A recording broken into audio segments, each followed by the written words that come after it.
Don't wanna listen to no fake niggas. Making plans every day, trying to get a bill. Reaching in the pants, trying to make it spill. Switching up the flow, just to spill the aesthetic. So sick, man, somebody call a paramedic. Damn impressive, and making the guest list. Checking it twice, tell me who naughty nice. Bitch, shut the fuck up. Yeah, we make money, so you know we bout to nut up. Talking about your ass, I'll introduce you to my gun butt. Oh, you got some real paper. Then what's up? Then what's up? Then what's up? I heard you getting money, but the truth is about to come up. My niggas getting bands, ain't no other one above us. I heard niggas hating on us. So what's up? Talking about your ass, I'll introduce you to my gun butt. Turn his ass around and on your body it will throw up. Go nuts and go nuts, and all my niggas show up. Say a prayer for you and leave you looking like a coca. And we hungry, nigga, please make no mistakes. I'm about my bread, so they call me shaking bacon, and I'm quick what I say. So please don't talk to me. I'm trying to roll a lump, but all my niggas rockin' me. I'm just a squirrel trying to get some butt. Only nut I wanna get is when I plant one in the guts and slide to the left. Make room for me and TP. Keep spinning the records and making the best of the best, so we can dig deep. It's niggas beneath. I hope they listen to me. I hope they bring the congregation, friends, my praise, and no, it's not free. And on my first house, the only like out is for the coffee, the ball, and the Hello? Yeah. Hello?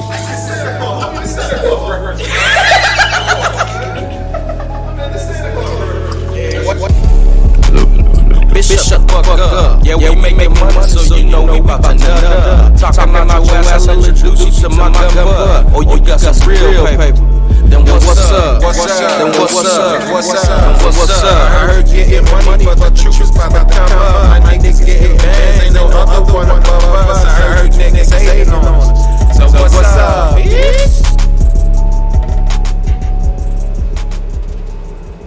Switch Frankie.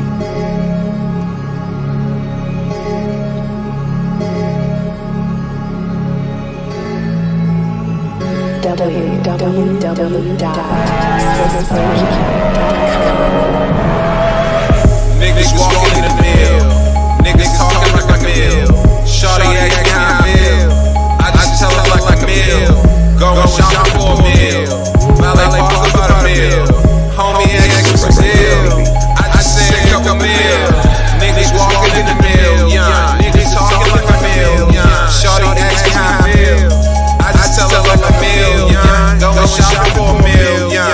Valet park about a meal, yeah. Homie asked me what's deal, I just said a couple mil, yeah. Pause, fuck discussion, my niggas out here counting hundreds, money, cheese, all about the dough rate, ballin' hard like OKC. Princes light 'em up when I get back, you know what that, no games at all, make 10 stacks, and flip that like acrobatic, duckin' static. Every day I wake up, all I think about is my kids. So I'm making moves, no time to lose, I gotta get a few and then did. So keep all that bullshit you've been talking about to yourself. Bring it to my porch and get dealt. Sit out all of myself, bro.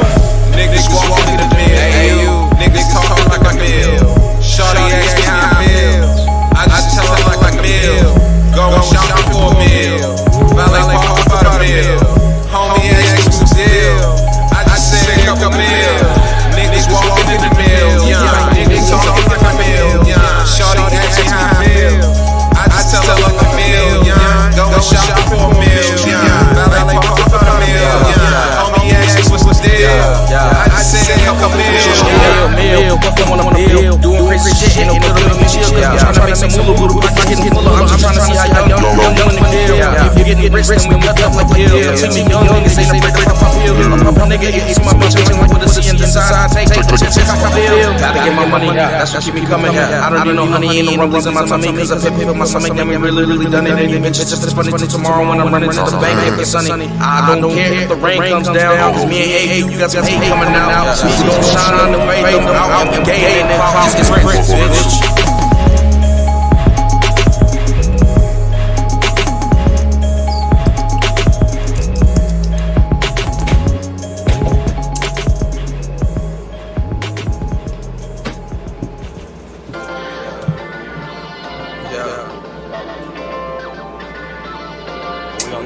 I just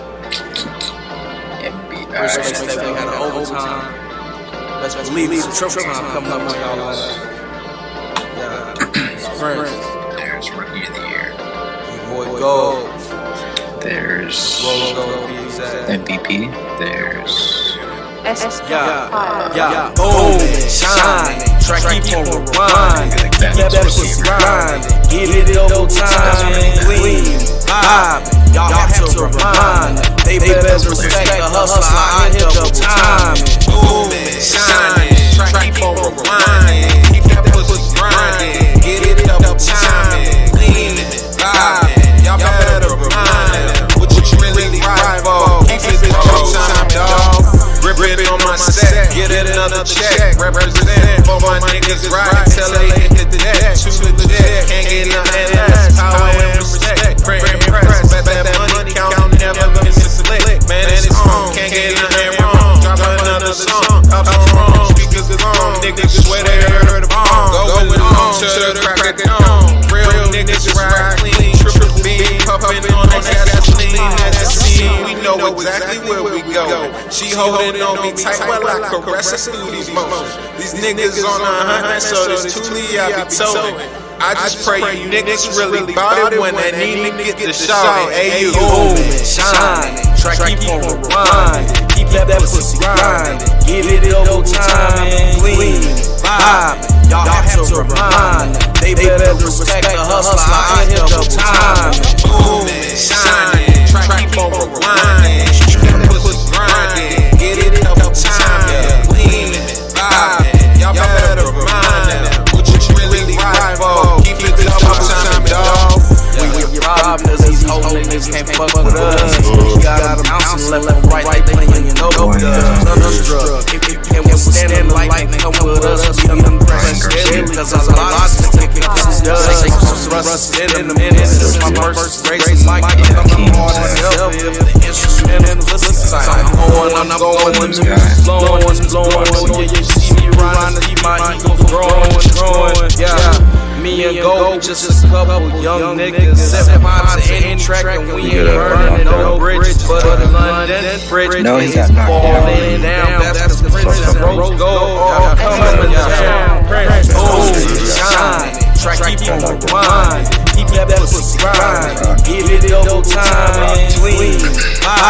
Y'all have to remind them. They better respect the hustler. I hit double time. Boom, shining, track keep on rewinding. Keep that pussy grinding. Get it double time, clean, vibing. Y'all better remind them what you really ride for. Keep it double time, dog.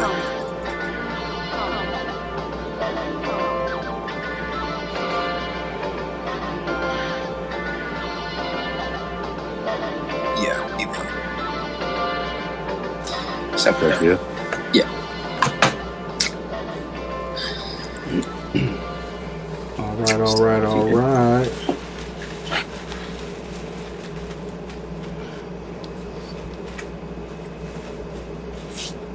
What's good? What is good, family? It's your boy Prince. It's your boy Evie Ev. Does Keem say anything? Can't hear him.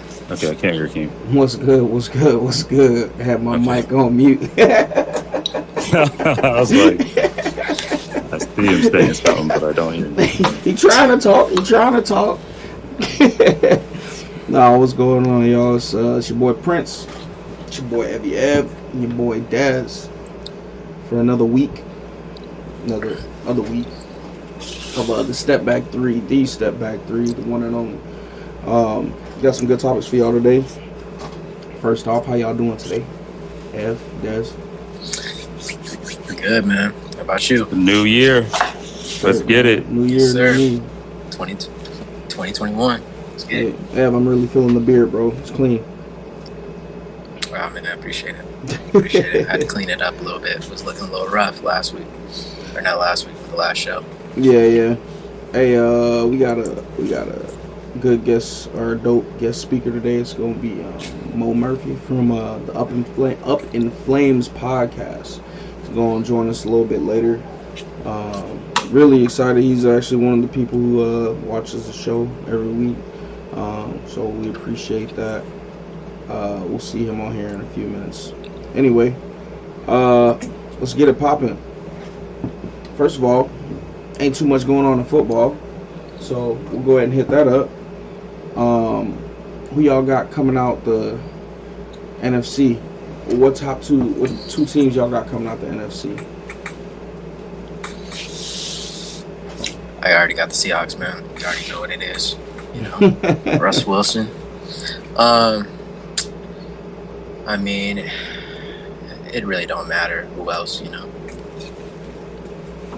But probably maybe the Packers. Packers, Seahawks. Okay.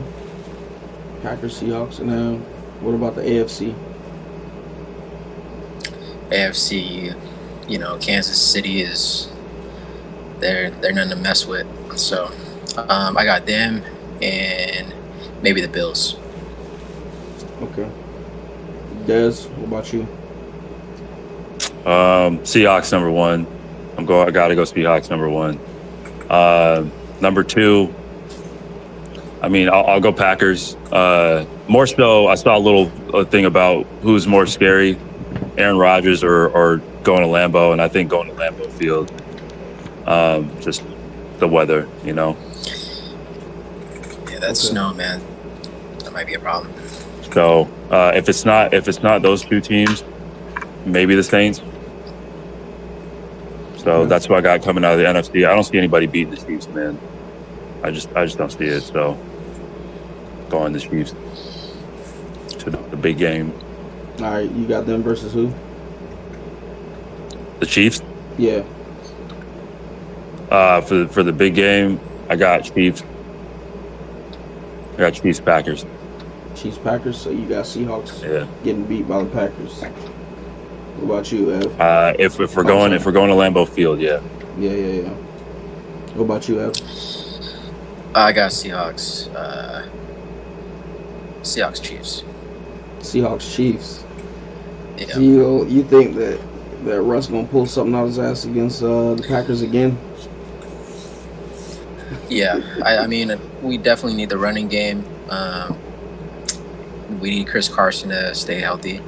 Yeah. I mean, that's definitely a challenge for him, but we can keep him healthy and defense looking, good as it is the last couple of weeks. I think we have a good shot beating the Packers.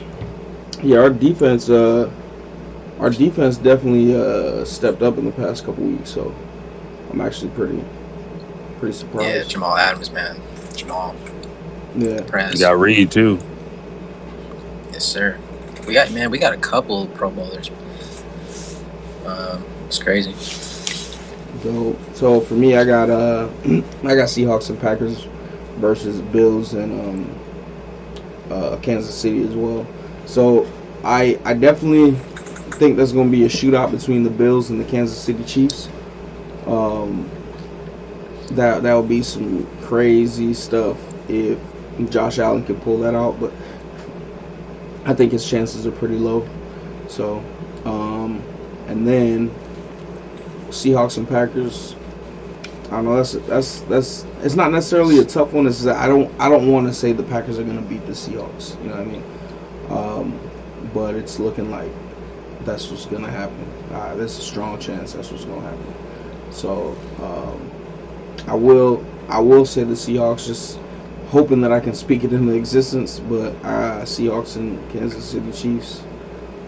That's who I got. So again, we'll see. I'm trying to jinx the Packers. Again. I'm just trying to jinx the Packers. They're the best team. Well, What you about to say, Ev? I was just gonna say they play the Bears, man, and the Bears, they're really physical. So, What are you trying to say, Ev? I don't think they should play all their starters. That's all Okay. I'm saying. All right. Who, the Bears? Who, the Packers? The Packers, yeah. Oh. The Packers, they don't have nothing to lose. First place, it's still up in the air, but they're still going to make the playoffs, whether they win or lose. Okay. So why they even play? The Saints play the Panthers Yeah. tomorrow. Okay, Yeah. so they would need the Seahawks to lose or the Saints to lose. Yeah. And then Yep. Yeah, it don't seem like there's much going on with. Not that there ain't much, but football's just been kind of quiet. So I don't know. It's just like, like the last week of the NBA season. It's kind of just like, all right, let's just get the playoffs going. Yeah. That's just kind of how it is right now. So it's only a few teams that really care about winning this week. So luckily it's not our team.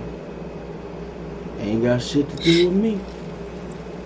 Yeah, that second seed with no bye kind of messed things up for the NFL. It seemed like,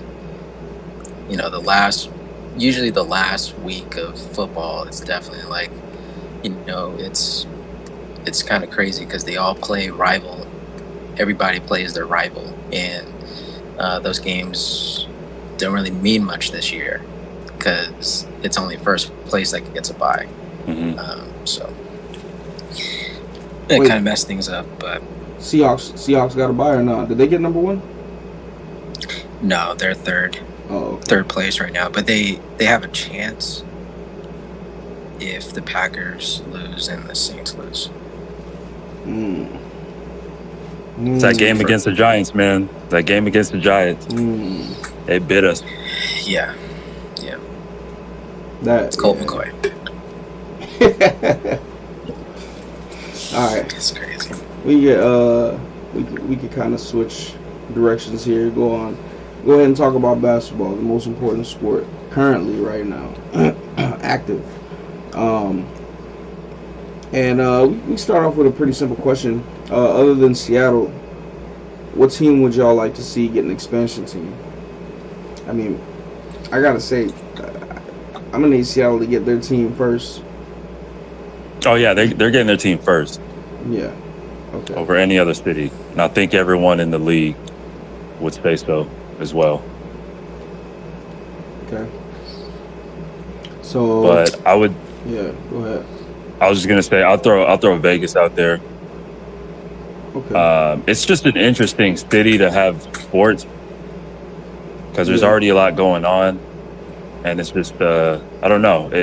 You got the Kings that went there. I think it's Raiders. like the LV Kings. Yeah. You got the Raiders that went there, and they're doing pretty good. I don't know, how the fan base in Vegas are, but seems to be doing well. I see the fan base in Vegas probably changes every week. Depends on who's in Vegas that week. But who's winning? Yeah, I mean, people come and go out of Vegas on an hourly basis, so you know what I'm saying. Yeah. What about you, Ev? Vegas is a good option. I would say Honolulu. Ooh. That would be, a lot of the players, they would be dope. They'd be cool with that, and that'd be a great destination to play. Bro, listen, I don't see a sports team going to Hawaii like ever. Hey, they got football. No, like I mean, They got college football. A professional sports team ever going to Hawaii. Hey, they make it work in college football. You're right. You know what? They can make it You're work. not wrong. Keem, what's the reason why? What's the biggest reason why? Because it's so much of a travel issue. You know what I mean? Like with college is different because college. Okay, let me take that back. Football, I could probably see football, but that's about it. But because you don't play the same teams like multiple times a year, you're not flying 82 days out of the year. With football, you're only flying 17.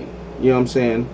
Well, out of Hawaii, technically it'd be 34 in and out of Hawaii, but you know what I mean? So, and it depends on who you're playing. So I can see Hawaii getting an NFL team. That'd be a lot easier. But 82 games, which means about 41 of them you're gonna be leaving. Or 41 of them, you know what I mean?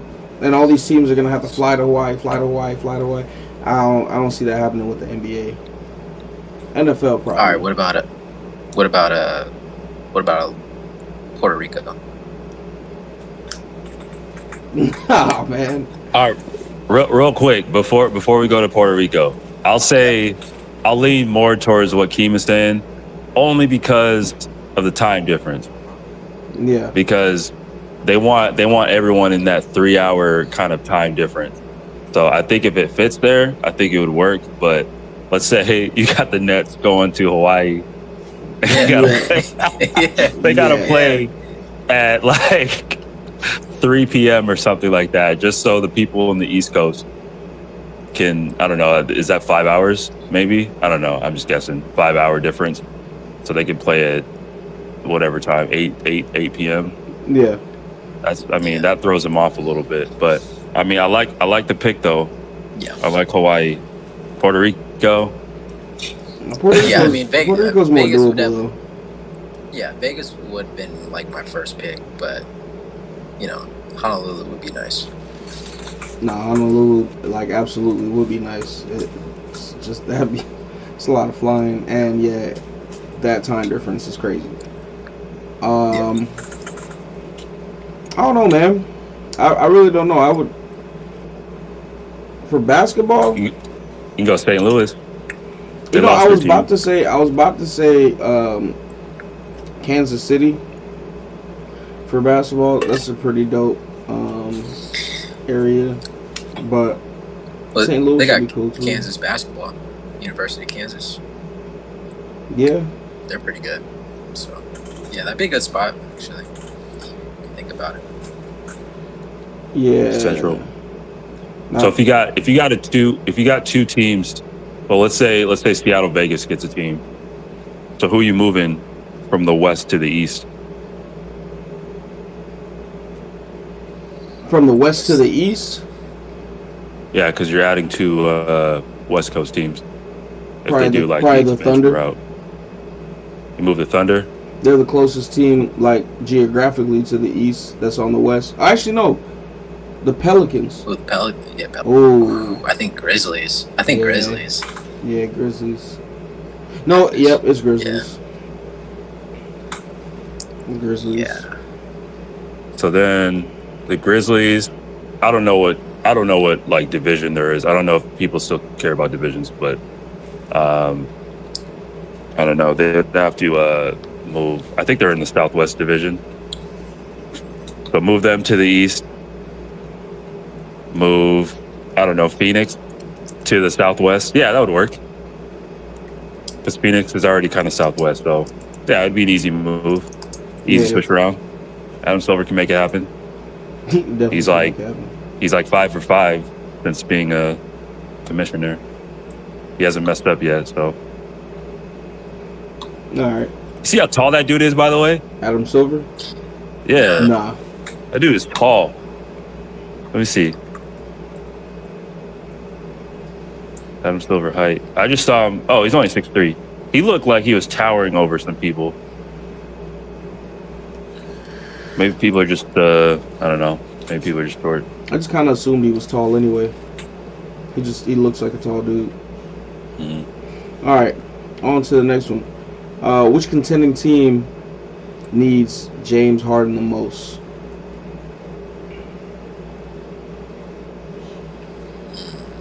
Contending team. I'll say the Warriors. Don't do that. I know you don't like that big team. Don't do that. Don't do that. The Warriors need they like don't need everything James right now. They don't need James Harden though. They did have a package though. Didn't they have a package out there? How does he fit? Explain how he fits. It was like they put Andrew Wiggins, they put James Wiseman, and I think they put like a first round and a second round for James Harden. I actually liked it. Listen, man. Keem, you would not trade Wiggins and a couple picks for James Harden. I don't. Des, first of all, to go at your comment, as a professional analyst, it's not my job to worry about money. I don't want to spit out water. Hey, I'm gonna let you finish. it's not my job to worry about the money and how it'll work. All I care about is, will James Harden, no matter what you do, fit in the Warriors system? And if you, What is the Warrior? Okay, go ahead. well, so technically, right now, the Warriors have not technically. We know the Warriors have lost their original identity without Clay out there. Correct? You need Clay. You got Draymond back. You got Draymond back, but who? Like, okay, big deal. Draymond, I like Draymond, but without Clay, you don't have that system. Like, you cannot run that system. Right now, the Warriors don't have a Clay, a spot up shooter. They don't have that. You have Steph, who pretty much moves around nonstop trying to get the ball. And he can handle the ball. So Steph can run both points of this system, which is pass or set picks and move around, yada yada yada. Clay, he's just doing his job, which is to get into his spots. That's it. You add James Harden in there, you're adding in another Steph Curry who puts up more shots. You know what I'm saying? You can't compare that to KD, because KD was 110% fine with passing the ball also, even though he did more of the shooting when he was there. But James Harden is a dominant ball, like, he is the epitome, him and Westbrook, the epitome of ball dominant players. Like, they need the ball in their hands all the time. So what happens to Steph? Steph can come off screens. I mean, he would be Play? I think James Harden would be more, he would play make. He definitely would get assists, which they need without. I mean, Draymond Green, I think he just played maybe his first game the other day. Yeah, he did. I mean, he didn't look too good, but he didn't take any shots either. I think he took 2, maybe 3. Yeah. So, I mean, James Harden would definitely give you the points and the assists and the rebounds as well. He's getting to the line. And he's getting to the free throw line as well. So who do you remove? Wiggins, and that's it? Because James Harden is worth a lot more money than Wiggins. But you get the future of James Wiseman. It's James Wiseman as well. And you get Timberwolves picks. So you're saying get rid of Wiseman and Wiggins and a future pick for James Harden? Yeah. For a superstar and James Harden. And that leaves us with what big man? You got your boy Kevon Looney. Yeah. Trash. We all know that's hot garbage. Don't even do that. I feel like if it was gonna be worth it, they would have to keep Wiseman. You can get rid of Wiggins. I don't necessarily think you need to get rid of Kelly Oubre. Somebody just need to sit Kelly Oubre down and say, listen, man, stop fucking shooting. Like, stop shooting. Just get to the rack. You can drive to the rack. You can get rebounds. Do that. Stop shooting. Just because you're on the Warriors don't mean that you have to shoot. So, I like Kelly Oubre, though, in the paint. So, you get rid of Wiggins. You can get rid of Kevon Looney. You can get rid of... I just don't think it's like a bad pickup for them right now. That's all I'm saying. You're saying it's worth it to take a shot by adding James Harden. Based off of... Okay. It's hard to get a superstar, man. No, you're absolutely right.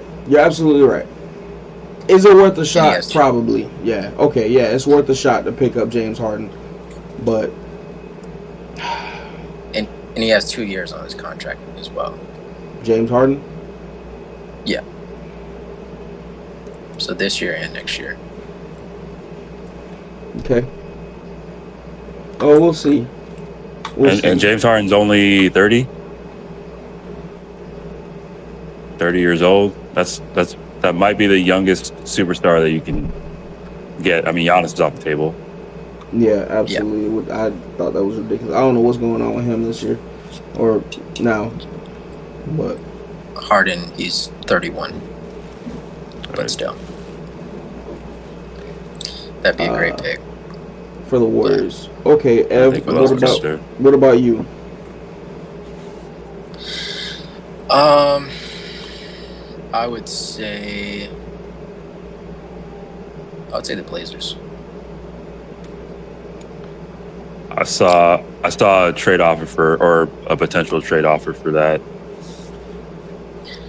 I would say the Blazers. I mean, I like Lillard and McCollum, but I mean, we got to get some assists on their team.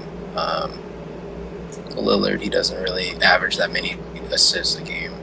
McCollum, he doesn't average that much either. So you got to get someone to play make.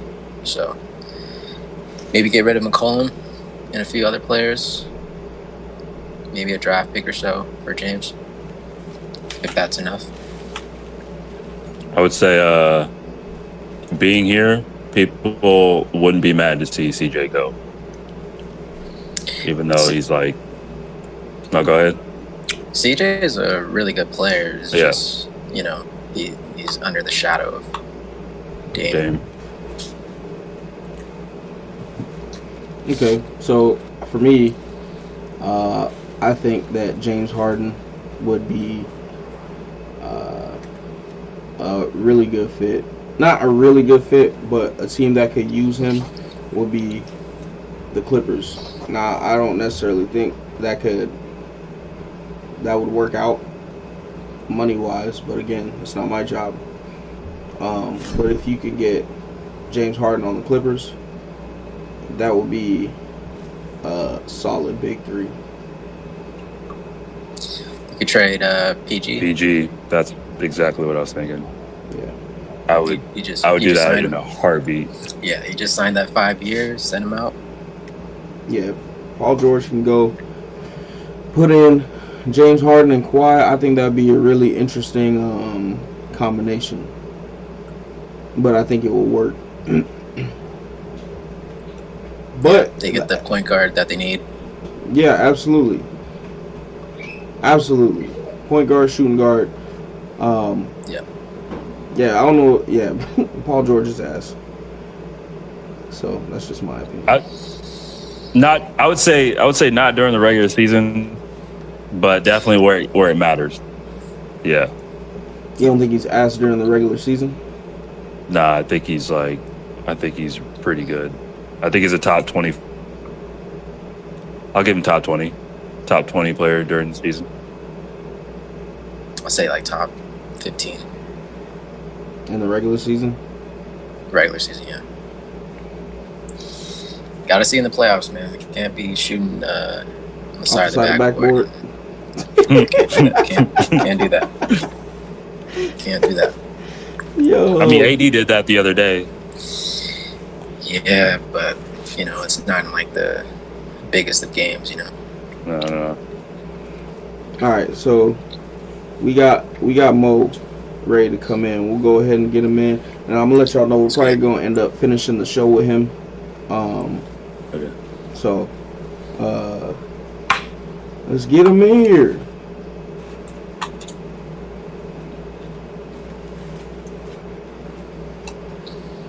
Yeah, this season's gonna be kind of dope or kind of crazy. We'll see what happens. Are they gonna do another trade? Trade deadline, trade timeline. Mo, what up, man? What's good, bro? How you doing, What's going man? on? What's up, fellas? It's been a minute. What's going on? Not much, man. Hey, how's that leg? I'm getting right, man. I'm starting to walk. One crutch right now, so What happened? what Dak did to his leg, I did to mine. Ooh. Damn. Yeah. How'd you do that? What were you doing? Playing basketball. Oh, okay. Oh, Wow. and man, I should have told you. I should have told both of y'all before he got hurt, man. So I met this dude playing basketball on the ship, and really good basketball player, bro. Mo, both of these dudes, my homeboys from middle school on up, and both also really good basketball players. But he out in you in Everett or Bremerton, or you back down to San Diego? I'm in Cali. Yeah, I'm back in Cali now. Oh, okay. But damn, so yeah, when I'm you about was to leave though. where you going? Yeah, I'm about to move Texas. You getting out the Navy or you transferring? Nah, shore duty. Oh, okay. Yeah, transferring shore duty, bro. Texas. Texas is the move right now, man. 100%. I'm trying to get there before everybody else do, so I can establish Everyone's myself, already bro. down there. I'm trying to get there before it get too flooded, bro. That's why I'm Yeah. like, no, I'm using the Navy to get down there. Yeah. You gonna get out while you out there? Just have a house? Yeah, 100%. Yeah, I feel you, man. 100%. Yeah. Hey, you got lucky then with them orders. That's funny. Yeah, bro, the Navy gonna pay me to get there, and then I'm gonna get out there. Bro, hey, There you go. use them while I can, bro.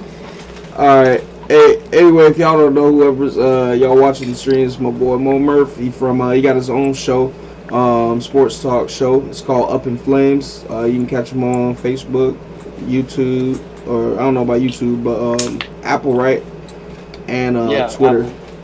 So check him out. Hey Mo, I didn't mean to send you that. That was an accident. I'm trying to send you the link to the YouTube so you can share Share that. that and get it out there. Yeah. I actually, bro, I'm really glad I'm getting on this show. You know what I'm saying? I'm not gonna put y'all on the spot, but I am about to put y'all on the spot. So, bro, we've been checking out y'all show. You know what I'm saying? I'm the VP of the Off the Ball Network. Don't make a decision now. You know what I'm saying? But it's out there. If y'all want to join the network with y'all show, bro, y'all more than welcome. You know what I'm saying? We I don't know if y'all have Twitter or not, but we got a big group chat. I've already ran it by the dude that run the network and stuff. But y'all ain't got to make a decision now. That's up to y'all to talk about. But it is out there that y'all could join the network, bro. We started doing a lot of big things, bro.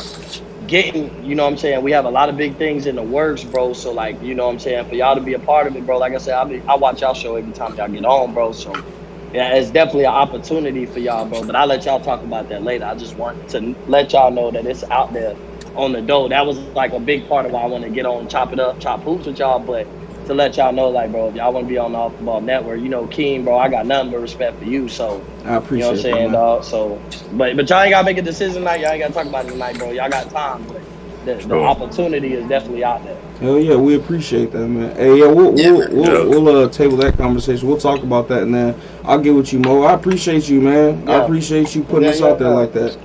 That's all love, yeah, bro, man. 100%, bro. 100%. All right, so Abe, you already know. So we gotta ask you the question. Rugrats or Doug, Mo? Rugrats. All right, Rugrats or Hey Arnold? Ooh. That's tough, bro. That is tough, bro. Hey, football or the White Babies kids? Which one you picking? Bro, I might have to go with Rugrats, bro. Hey, I might have to, bro. Hold on to your diapers, baby. I might have to ride with Rugrats, bro. Hey, Rugrats was my show, bro. That orange tape, that orange VSA. Oh, VHS absolutely. Tape. Come on, bro. That's a classic, bro. That's a classic. All right. Yeah. Hey, you got Bez. You still got the tallies or not? No. Oh, okay. I wanted to know who was in. I feel like. I think Rugrats is in the lead. Yeah. Yeah. That's I think funny. so. All right, Mo. I mean, Hey Arnold had a pretty good lead in the beginning. That's a tough one, bro. That is a tough one. Like, bro, when you really break it down, a lot of people probably be quick to say Hey Arnold. I feel like. Oh yeah. Because they won't want to show their appreciation for Rugrats. like Rugrats wasn't really the show back in the day, bro. Like, yeah, bro. I'm gonna have to go with Rugrats, bro. I'm gonna stand by that. Hey, we respect it. So your first question, we got 4 questions for you, all right, or for everybody. Mm-hmm. But actually, you know what? I'm sorry, I have to do this, Des. I hate backtracking, but I have to. I want to know Mo's opinion on that last question that we asked. All right. Since we already answered it, this should be pretty quick. What contending team do you think needs James Harden the most? Okay. Philadelphia. Philly. That was no hesitation. Philly. So I've covered this on my show. Bro, I think the best fit for a trade would be Philly.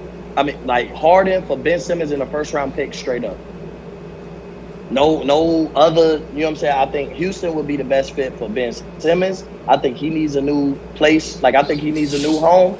And I think Harden with Embiid and Tobias Harris and what they got going on in Philly, I think Philly straight up, bro. Like I know I'm a Heat fan. I know my team was in the mix, but we'll have to give up too much. Like as much as I wouldn't hesitate to give up Tyler Hero, Duncan Robinson, Kendrick Nunn, and 2 first-round picks for Harden, but bro, like we'll have to give up too much, bro. Hey, so I think Philly. What does Ben Simmons move to in Houston? He'll be the point. What happens to John Wall? So you got 2 point guards out there? Yeah, you All right. basically got 2 point guards. You basically got 2 point guards with John Wall and James Harden. Okay, that's true. Yeah, I like that trade. Yeah, I think that's the best trade for both sides, and like that's just what I feel about it. But I know that out of all the teams on the list, bro, I think Philly next would be Denver, but I think Philly. Oh, who you give Philly, up in like, Denver? hands down. Who you give up in Denver? Shoot, anybody but Jamal Murray and Jokic. Gary Harris, Michael Porter Jr. Yeah. You know what I'm saying? A couple first-round picks, like, bro, whatever they want outside of Jamal Murray, especially with all these teams labeling who their untouchables are. That's my biggest thing is all these teams label who they're not trading. And Ben Simmons was untouchable at first, but then it seemed like Philly was willing to trade him. I think that's the best fit, bro. I think Philly and Embiid not going to work together. So, I mean, I think Simmons and Embiid not going to work together, and I think Harden will work fine with Embiid. And I think Ben Simmons just needs a culture change, and I think that would be the best fit, bro. He'll be able – Houston will still have a player to build around with Ben Simmons being, 25? He's 24, 25 years old right now? Yeah. So I think that'll be a good fit for – I could swap Harden for a guy I can still continue to build around. And I think Ben Simmons, he just needs a culture change, bro, because Philly's not it for him. Either him and Embiid not it, or just Philly altogether. And I think even though you got a new coaching staff, bro, I just think like coming out the city of Philly, Houston will embrace Ben Simmons quick. Yeah. Same way they did James Harden, bro. They embraced their stars quick, bro. Tracy McGrady was the GOAT in Houston's eyes when he played for the Rockets. Yao Ming was the greatest international player of all time in the Rockets fans' eyes. Yeah. So I think they embrace their stars real quick. I think Harden and Philly would contend with the Nets because that's my favorite coming out the East is the Nets. I think that's everybody's favorite, to be honest with you. I mean, bro, when you had the second best player in basketball, bro, how not?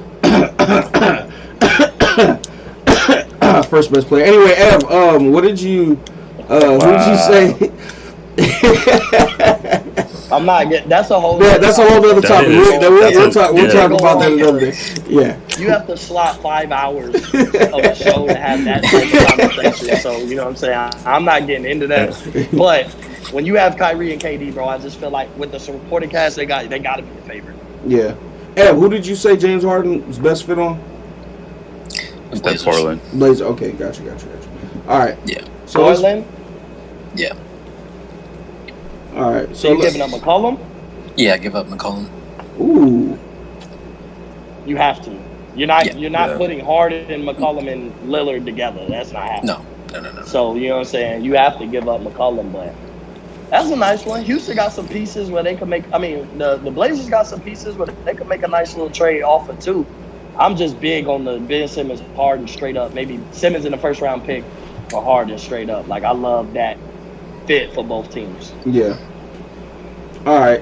So next question: who's everybody's pick right now, as it stands today, for Defensive Player of the Year?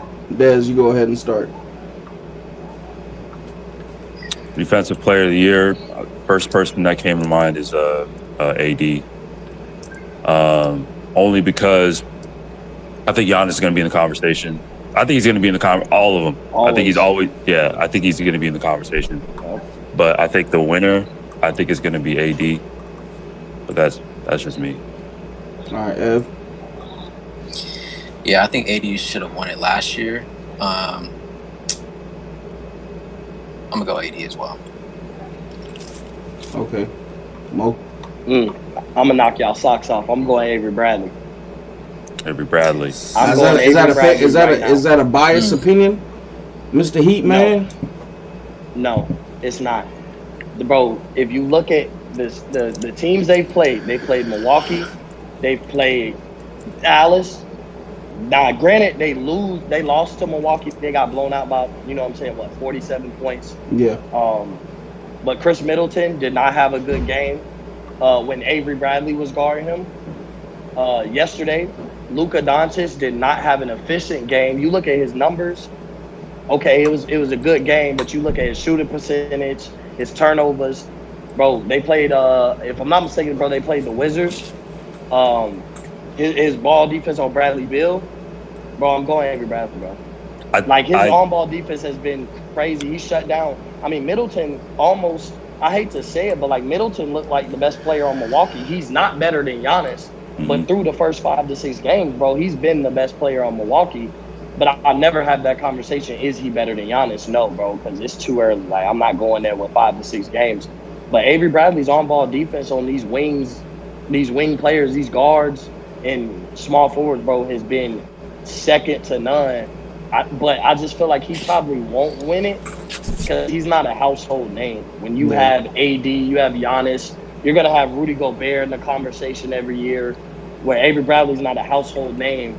And let alone, bro, a lot of people don't watch the Miami Heat. If you really think about it, as good as they were last year going to the finals, bro, that bubble and their playoff run was a lot. That was the first time a lot of people really got to sit down and, diagnose how good Miami really was.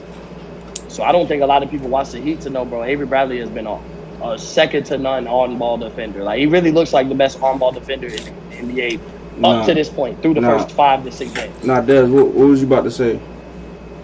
I think Avery Bradley's always been a really, really good on-ball defender. And I would say I like your pick. I feel like that's more of the players' pick. I think the players know that. But like you said, I don't think Avery Bradley's not a household name. Even though people know what he brings to a team. Yeah, you don't have the name, though. You just don't have the name. AD is a superstar. Typically, guys that win awards are stars. It's a popularity. Bro. Yeah. The popularity even with 6th man of the year, bro, you can dive deep on who you would think at the end of the season would win 6th man of the year. But if you have that under guy who nobody really watches, he's on the team and you're very impressed by him. But if he's not Lou Williams, Manu Ginobili, those are the Jamal Crawford, those are household names coming off the bench. So it's really a popularity contest. Even with Montrezl Harrell, bro, he's a household name now. So I think if Miami turns into the best defensive team and Avery Bradley's highlighted, then I think he has a good shot. But that's only if you have to dive into the stats and stuff. But if they're shutting teams down below 100 points a game, Miami's known for do that, then I think he'll at least be in the conversation. I agree with you, but go ahead. I was just gonna say, I think for Defensive Player of the Year, I think you gotta have, lead the league in steals or rebounds, or blocks, in order to be in that conversation. Avery Bradley is a really good defender on ball, but if he gets his steals up to lead in the league, then I think more people are gonna look at him as maybe a potential. All right, so I agree with you on that, but I also think that he can not lead the league. I 100% agree with you. I feel like it can go two ways, right? He can lead the league in any of those stats, but he can also not lead the league in those stats, but shut down their star players every game. So if Avery Bradley, like he said, held Luka Doncic or held Chris Middleton or holds Paul George, any of those players at any night, he holds them to lower numbers than what they're used to having, then he still has an opportunity to win it. Also, the Heat got to win, bro. I'm not saying they have to be the number 1 seed, but they have to win. So, yeah, they're not looking hot right now. So that's another thing, bro, is winning. To be honest, bro, it's kind of crazy to me in certain situations, especially outside of MVP. Winning holds so much weight on an award, and you'll shaft. It's everything, man. It's everything. Yeah, but it's you'll everything, bro. You'll shaft the guy who really deserves that award. Well, he's not creating wins with his defense, but sometimes, bro, there's just an outstanding defender on a bad team. You know what Yeah. I'm saying? But like the Heat aren't a bad team by any means. But even with being a Heat fan, bro, I don't think if the bubble doesn't happen, I don't think they reach the finals. And I love the Heat, but that was an ideal situation for a team like that. So I'm a big believer, bro. If there wasn't a bubble and the season continued on as normal, even with no fans but traveling, bro, I don't think the Heat go to the finals. I still think they beat Milwaukee. I said that all year with the way we dominated them in the regular season, but I don't know if we get past Boston if we have to go to the Garden. And we, in between them 2 days off, you have to travel. That made a difference because what people weren't paying attention to is before the Heat hit the bubble, they were a bad away team, bro. Like they were in a slump right before the season put a stop to it, and they were a bad away team, bro, and that matters. You know, especially with playing Boston, where Boston was gonna have home court advantage, bro. You being a bad away team, that was gonna matter. Yeah. Fans or no fans, bro, that traveling, that not having to travel and everything like that made a difference in the bubble. I don't take away from the Heat making it, but it was an ideal situation for Miami to be in where, bro, you just go out there and play ball. They got nothing but dogs. And so it was a dog-eat-dog world in the bubble. And basically, bro, you look at who was in the finals, bro, AD, LeBron, Jimmy Butler, Bam. Like, you look at the names, bro, those are all dogs. Yeah. You know what I'm saying? Like, they just go out there and play ball. And as much as a megastar LeBron is, bro, he just goes out there and plays ball. I think he's one star that doesn't pay attention to what the media says. And so I feel like those were the two perfect teams to be in that situation because it was a dog-eat-dog world. And then the Clippers failed. I feel like they were a team that fit in the bubble, but they blew that 3-1 lead. But with having Paul George and Kawhi, bro, those are two dogs. But we know what Paul George is when the stakes get high, bro. The higher the stakes get, the less you see of Paul George. So Absolutely. Yo, Hey. King, real quick before you do yours, do you think Avery Bradley is going to be on the all defensive first team over Marcus Smart or Ben Simmons? So I think I'm gonna answer it like this. Should he be? Yeah. Will he be? Probably not. Probably not. yeah, So the defensive probably player, not, bro.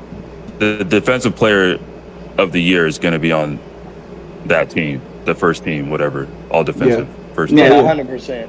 But you talking Probably about not, bro. the 2 'Cause point guards. You mentioned Ben Simmons. Yeah. You mentioned Ben Simmons, who household name, and then Marcus Smart is a household name for defense. For defense, everybody yeah. knows how great of a defender he is. If he not gonna do nothing else, he gonna play He gonna get defense. stops, You know yeah. him, and he's a better version of Patrick Beverly to me. Yeah. Hey, What about so Drew Holiday? Drew Holiday too. so he's not gonna be over either one of those two because they're gonna put 1 point guard, right? And like you said, Ben Simmons, Marcus Smart, they already household names Drew like we all Holiday been is talking about. Overrated to me anyway. Like, I think he's overrated. Talking about as a player, as defensively. Period. Mm. Everything he's done has been overrated to me. Like, he's good, but bro, to me, he's not an all-star. He never has been, and like, he's a good defender, but he's not great, bro. Like, that's just my personal opinion. Like, especially all that the Milwaukee Bucks gave up for Drew Holiday. Like, bro, that's a James Harden package right there. Like, bro, you get that package together for James Harden, not Drew Holiday. I don't think Drew Holiday impacts wins like that. Yeah. For the simple fact, the team he's been on never won with AD, so I don't think he impacts wins like that. So I gotta ask, since we talking about this, we don't gotta discuss it. I just want yes or no's. All right. And this ain't got. Hey, Daoud, what's going on, man? Hey, your nephew in here. Oh yeah. Yeah. Hey, real quick. So I gotta ask this question: do y'all think, yes or no? That's all I need. Do y'all think that Klay Thompson should have been on Defensive Player of the Year the past 5 years, or not of the year? All defensive team past 5 years. Past 5 years? 2020? Yeah, 4 years. 2016. No. Mo, none of those years. None of those years. No. All right, Ev. No. I'd say at least one. Dez? I said no. None of them? No. All right. I'm with you, Ev. At least one. All right. That 73-9 season, I think he should have. I don't know if that was 5 years ago.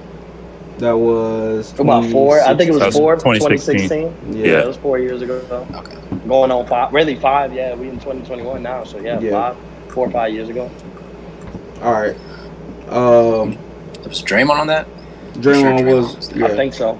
I'm pretty so. sure. He All was right. the premier defender on that team. And he made the all defensive team. I'm pretty sure he did. Keem, who is your Oh, my bad. AD. Keem? Who's your defensive player of the year? AD. Okay. Yeah. Almost unanimous. I It ruined is. that one. Hey, we gonna see. Hey, but like we said, it's probably not gonna happen, and it ain't his fault.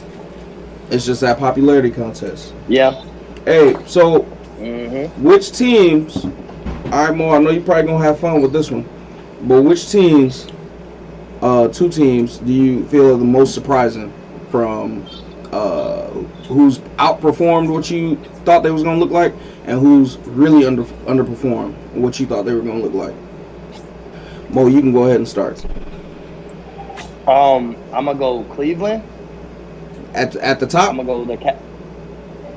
Yeah. Okay. Yeah. The Cavs are the top.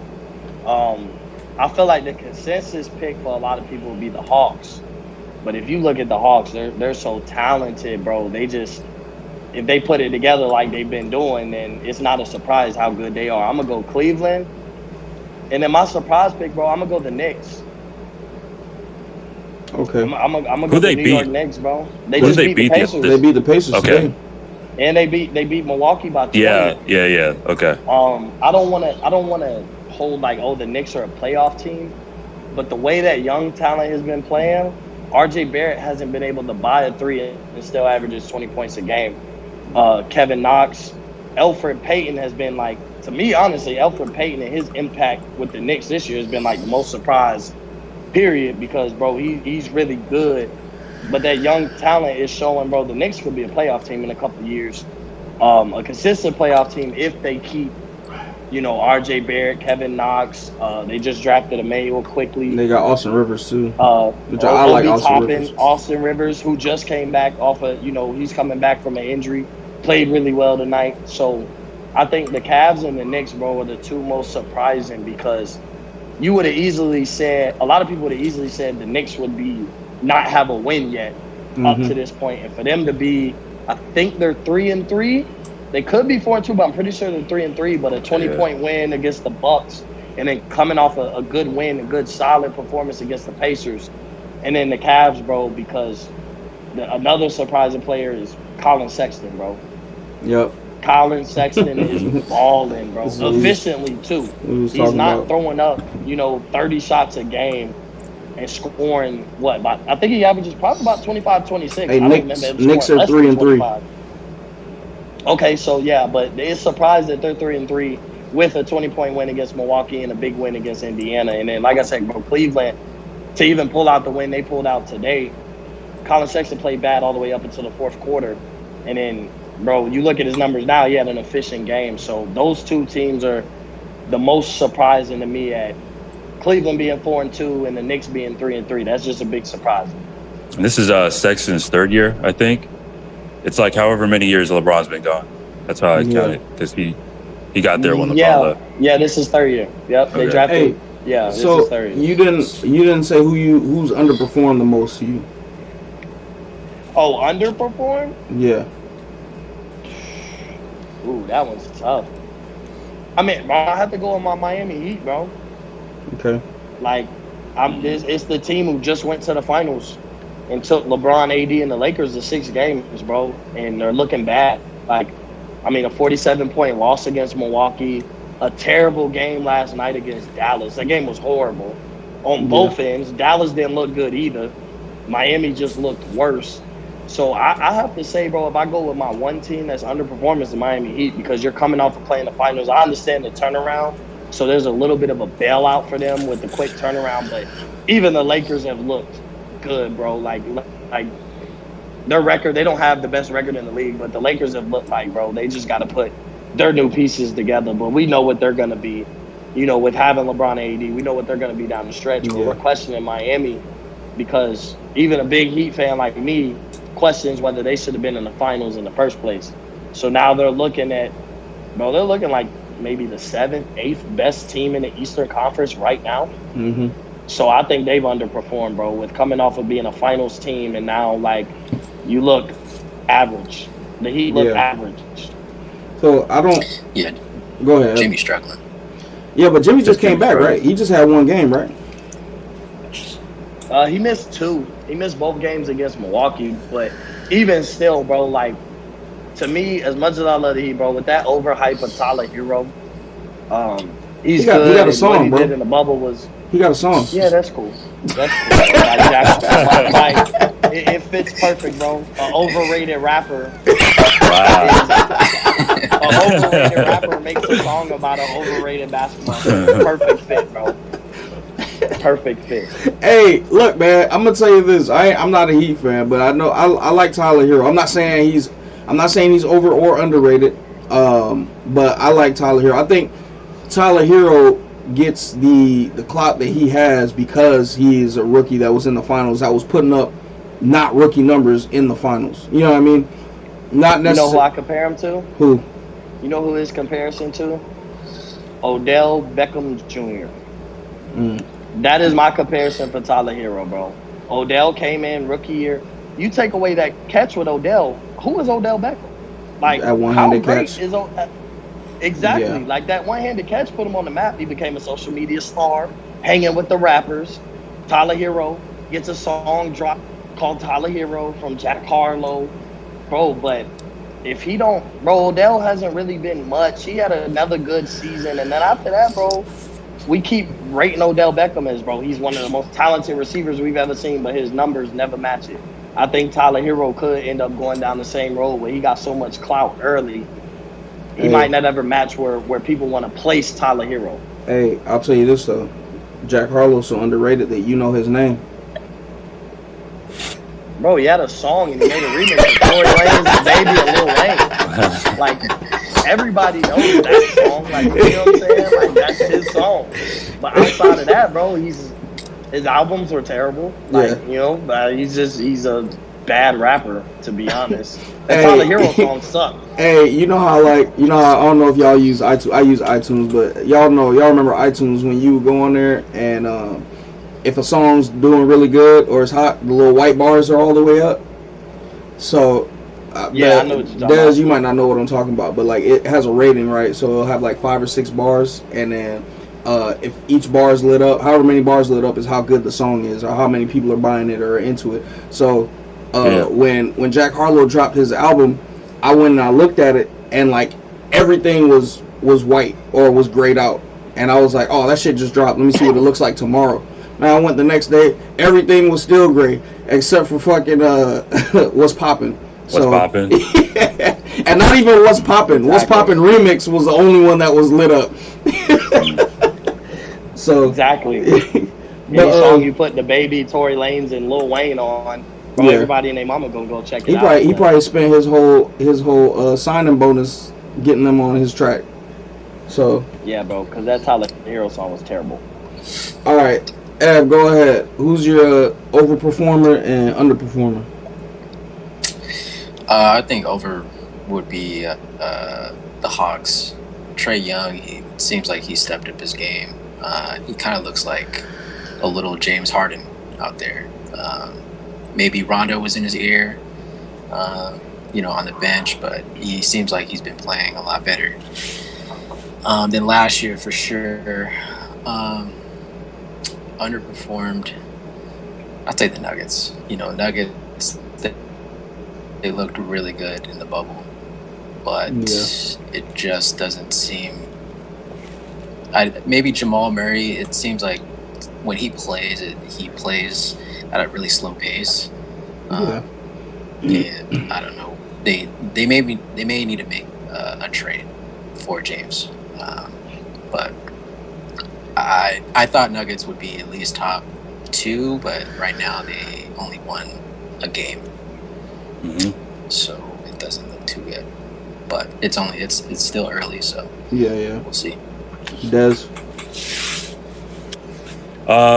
My pick for worst team or underperforming is the Nuggets as well. If you have a superstar on your team, I think you should be a playoff team. Especially if you got a superstar performing at a superstar level. Yeah. Like Jokic should be in talks for MVP. He can average a triple-double. I think it's realistic for him. If not really, really close.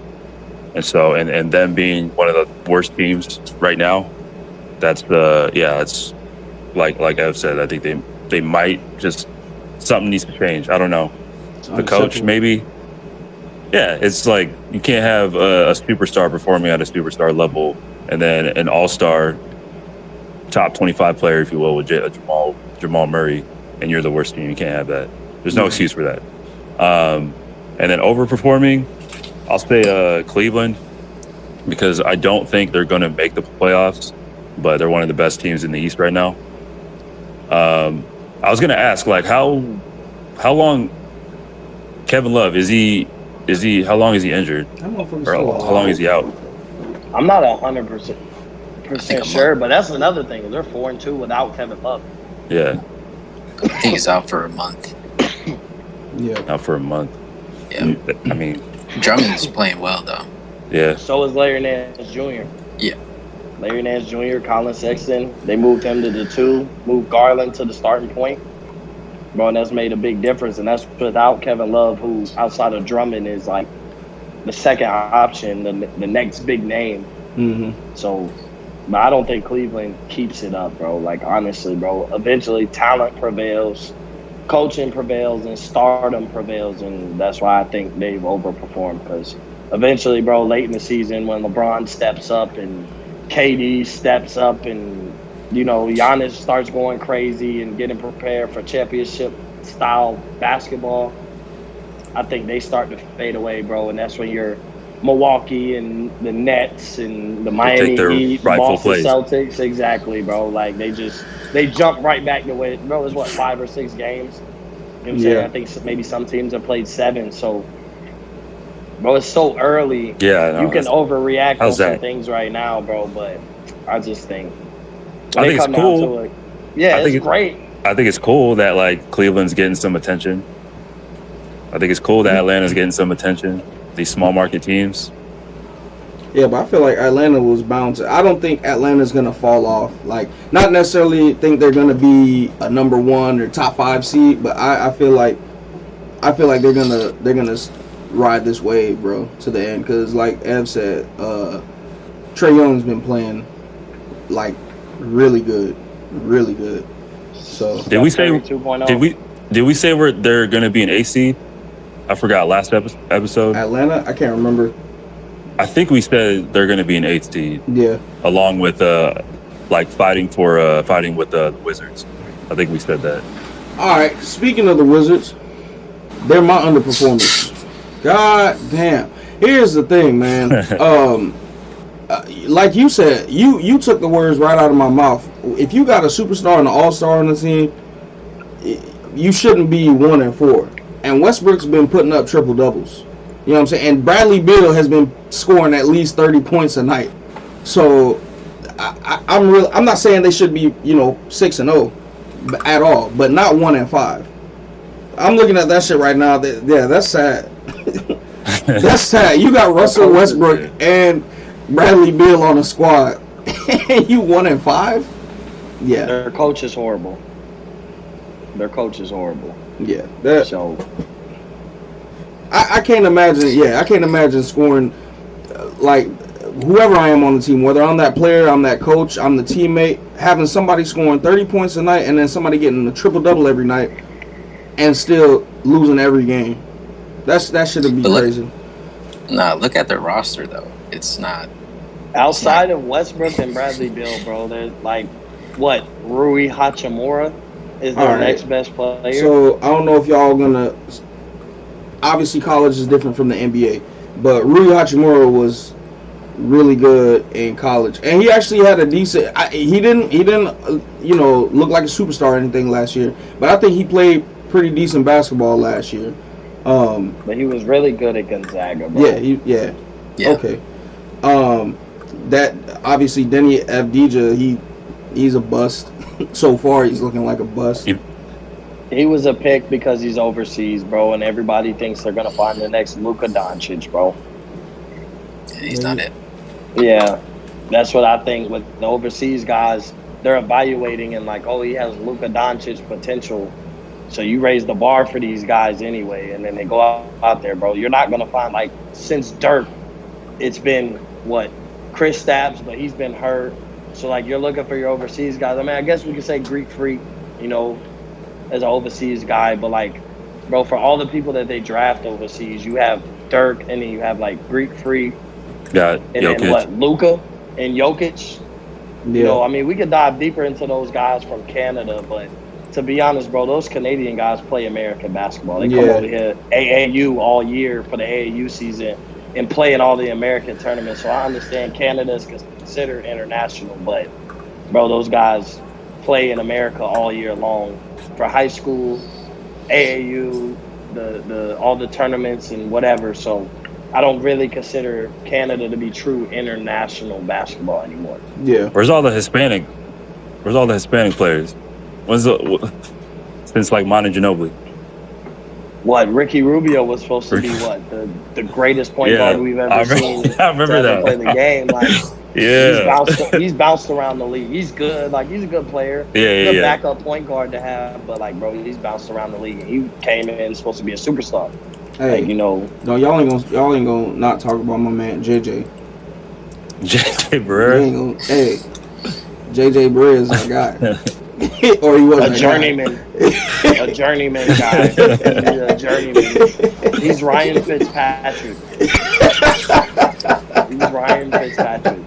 He give you a few good games, bro, to remember his name, and then when it comes important, you don't even see JJ Barrera on the It's because he's short. So on the Wizards, yeah, they don't really got nobody, but you got Davis Bertans, who I felt like was good, but he was good under Pop. So Greg Popovich, obviously, arguably the best coach in NBA history, but you had Davis Bertans. Isaac Bonga, I don't know what happened to him. He was supposed to be good too. Robin Lopez, he's falling off. Who? Robin Lopez. Like, nobody really. He's never been that good. Well, I feel like Robin Lopez is a good system player. Like, if you get him in a good system, like, Robin Lopez will be good. Now, I'm not talking about superstar, all-star caliber player. I'm saying, like, a good piece to your puzzle. You know what I'm saying? Bro, like, he's not even good. It's just because his last name is Lopez and his brother's name is Brooke. That's why he gets love. Wait, so do you like Brooke? You like Brooke Lopez? Yeah. Okay. Who's the guy that got into it with Blake Griffin? It was like a week ago. I think he's like the center there. Well, you got one of the centers. Thomas Bryant. Yeah, Thomas Bryant. Yeah, Thomas Bryant. He turned out to be trash. Yeah. Okay. What about Moritz Wagner? He was supposed to be good too. I thought he was decent before, right? Or am I tripping? Nah, he comes from Michigan. He's trash. Dang. I'm a Buckeyes fan. But you got Duncan Robinson, man. You got Duncan Robinson. That's your boy. You know what's crazy? I hate to have to root for him, bro. I'm a Buckeyes fan, bro. Hey. I hate Duncan Robinson, but he plays for my team. Hey, I gotta love him a little bit. Hey, you know I have to always bring back my Warriors. How do you compare Duncan Robinson to Klay Thompson? Not comparable at all. Okay, I just want to clear that up. Bro, people better stop trying to compare everybody to Klay Thompson, bro. Like, he ain't the greatest off-the-ball shooter of all time. I'm tired of seeing catch-and-shoot guys get compared to Klay Thompson like somebody can do what he do. Every guy that can catch and shoot is not Klay Thompson, bro. They better stop trying my dog Klay like that. What's that dude's name? Man, what is his name, man? He was Cleveland's Klay Thompson. Old head. Kyle Korver? Kyle Korver. Yeah, they be trying to compare him also. Yeah, he's still not Klay Thompson, bro. You've never seen. I'm sorry, bro. Klay Thompson is ranked ahead of Ray Allen and Rip Hamilton in my eyes. Yeah. And growing up, those were the two. Like, I'm gonna be honest, bro. I mean, bro, growing up, Ray Allen and Rip Hamilton were the catch and shoot guys. Klay Thompson is hands down better than them. Hey, don't leave out old buddy too. He was on the Supersonics with Ray Allen. What's his name? Rashard Lewis. Rashard Lewis. Yeah, don't leave out Rashard Lewis. He's a power forward. He's a power forward. Yeah, but He still don't belong in that guard conversation. He's Okay. still not on that list. He's We not in the got- top 10. we He's not got in the Reggie. top you 10 ain't catch and putting shoot. Rashard Lewis in the top 10 of catch and shoot. Catch and shoot. Catch and shoot. No, I put Hito Turkoglu over him. 100%. Yeah. Yo, Reggie No way. Miller or Klay Thompson? Oh, Klay Klay Thompson for me. Klay Thompson. Yeah, You Klay. look at Reggie's, like, you look at his career numbers. Bro, I think for his career, he averaged like 18 points a game. I understand it was a different NBA where they weren't putting up a lot of points, but all I'm saying is, like, bro, he was great. Don't get me wrong. He had his moments. Like, bro, he only averaged like 18 points a game. Klay is so skilled outside of just catching and shooting the ball. He doesn't have to dribble, but Klay is just way more skilled. And I think Klay's the benefit of today's NBA, where all these guys are way more skilled than the 90s. You know, like, I think if they had the same advantage back in the 90s, bro, maybe we would be talking about Reggie Miller. But, bro, basketball is so much more skilled now than it was back then. And I think that's why Klay Thompson, in my eyes, will always get the nod. Because, bro, he's more skilled than Reggie Miller. Ray Allen included. He's more skilled than all those guys, bro. He's a lot more than a catch-and-shoot player. That's just my opinion. I have high value in today's NBA and how skilled these guys are. Yeah. No, I think Klay is the best. What was that? That game he scored 60 points, didn't he? He bounced the ball 16 times or some shit. He dribbled the ball 16 times. 12 or 16 Bro, times. this man dropped 37 points in a quarter, bro. Yeah. In a quarter. 37 points in a quarter. Teams don't average 37 points a quarter, bro. And he did it by himself. Yeah. I know it was one hot night, and we can't value everybody off a hot night. But, bro, Klay Thompson solidified himself in the finals. And, bro, he's a solidified great player, bro. Him and Steph Curry is the greatest shooting backcourt we've ever seen, we'll ever see. So he's done too many things on an all-time level, bro. I don't know, man. CJ making some noise this year. I don't care. I take what Steph and Clay did. I don't care. Yeah. I don't care. I'll take what Steph and Clay did as a backcourt, because guess what? No matter what Dame and CJ do, they'll never win the championship. So You don't think players are going to get more skilled in like 20 years from now? it's possible. Like, maybe in the future somebody overtakes that because they're only getting more skill. You look at these guys in high school, bro, and you look at us in high school. Bro, these dudes are way better than we were in high school. Like, as much as we don't want to, but you got guys in the 9th grade, windmill, 360 dunking, bro. Like, it was rare to see a freshman dunk a basketball.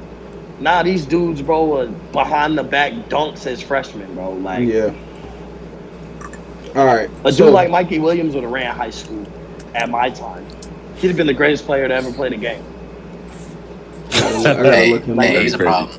Mikey That's Williams. what I'm saying, bro. Like, if you would have played high school with me, bro, as much as talent I could go around and, bro, looking at him, bro, he'd have had no problem running high school, bro, with being that tall. He's what, like 6'2", 6'3" right now, bro. Dunking. He was dunking as a freshman on people, shooting threes, dribbling. Like, bro, Amani Bates, those guys, bro, they're just so skilled, bro. Yeah, he's taking off. Hey, okay. Mikey Williams taking off from like behind the paint, like from behind the paint, like that's crazy. Bro, so check this Yeah, out. this I gotta level say this crazy. though. I gotta say this. I don't think you're wrong. I think you are absolutely right, Mo. I'm gonna start off by saying that. However, the media is a hell of a whatever the fuck you want to call it. The media is some real shit.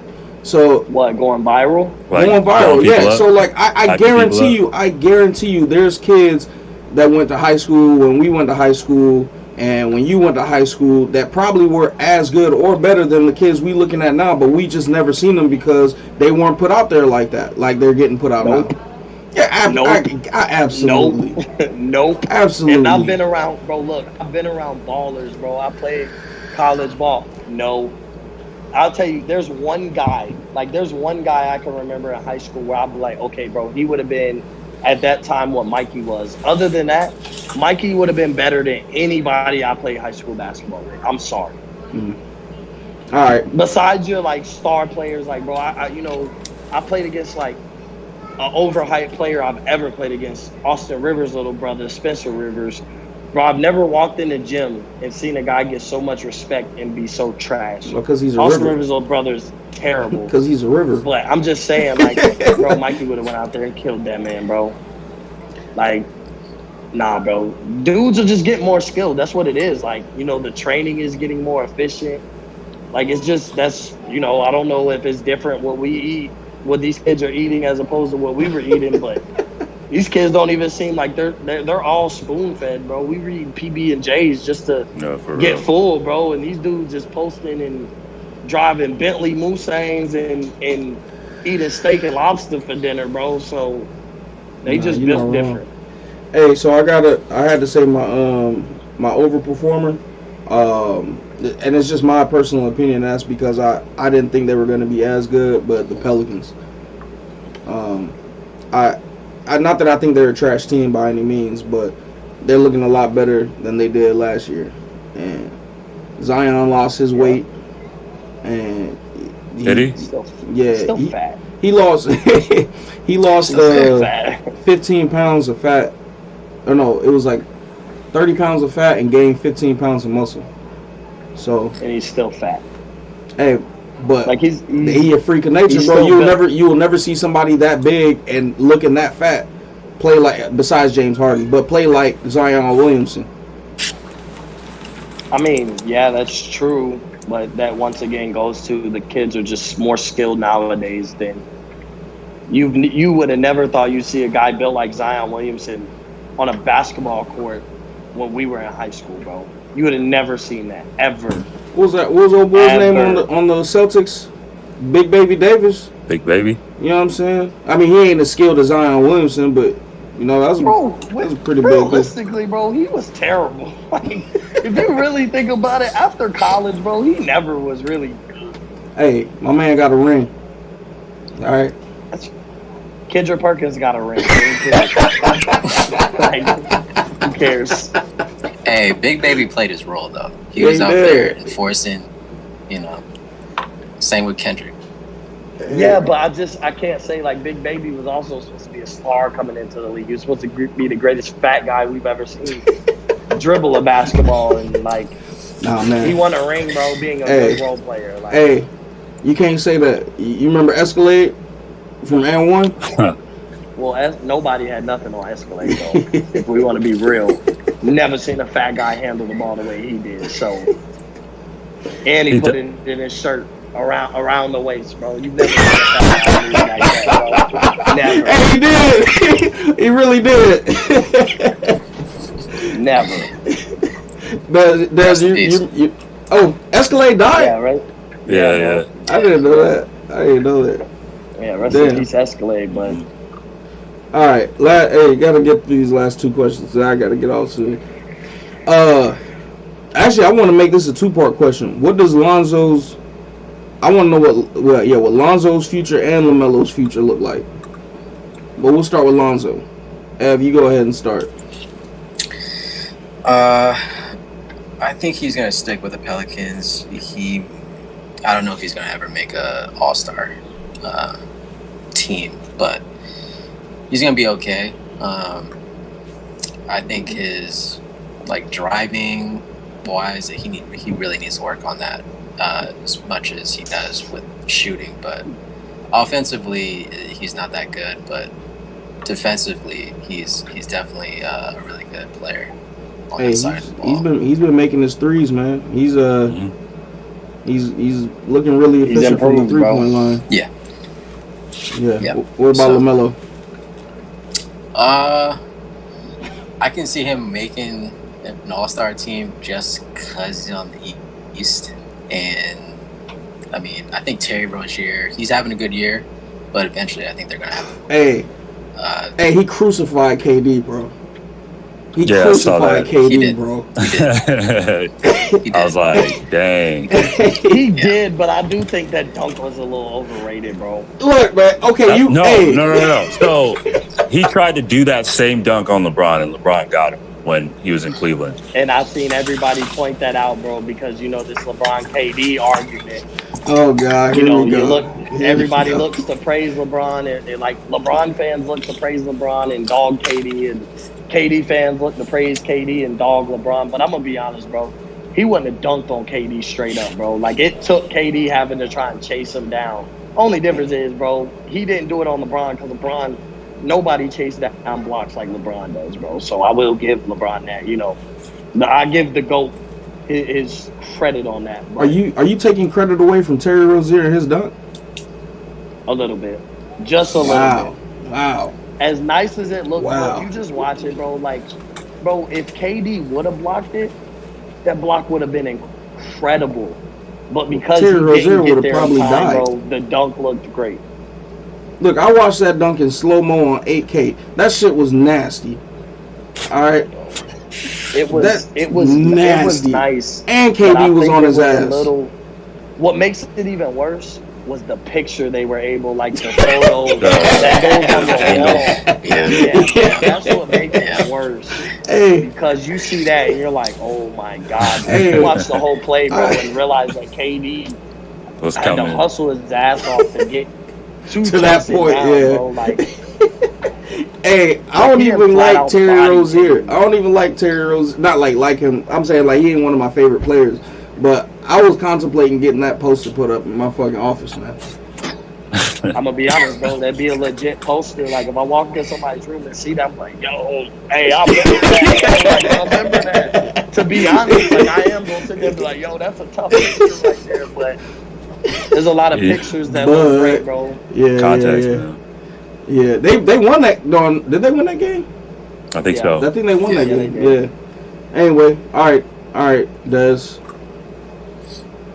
With Lonzo. Mm-hmm. Yeah, I think the best situation for him is to stay on the Pelicans, and like he needs to be the third option this year to get that extension, because his draft class, they all got paid, most of them, Yeah. and even the ones that are like I think is like worse than him got paid. So he gotta. I'm glad to see that he improved his three. I mean, it's like you think back to his shot in college and like his first year, and like, yeah, man, that was terrible. Hey, But never thought I'd see a he shot made a huge worse than jump. Shawn Marion's.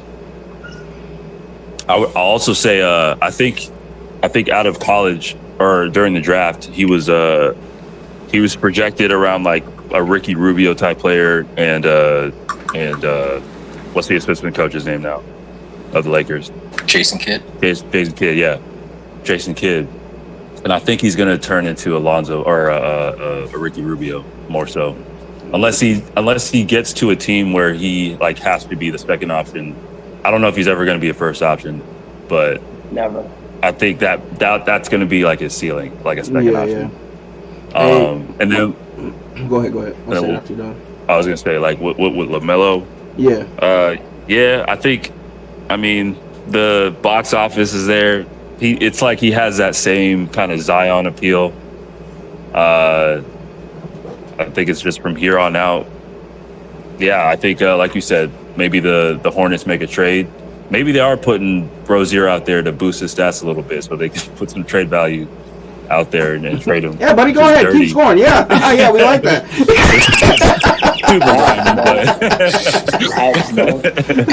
But yeah, I think LaMelo's going to be good in the league, man. So he passes the eye test. I'll say that. My boy Jay, first he said legit poster. Yeah, 100%. That was a legit poster. He also said Alonzo doesn't need to be a first option to be efficient.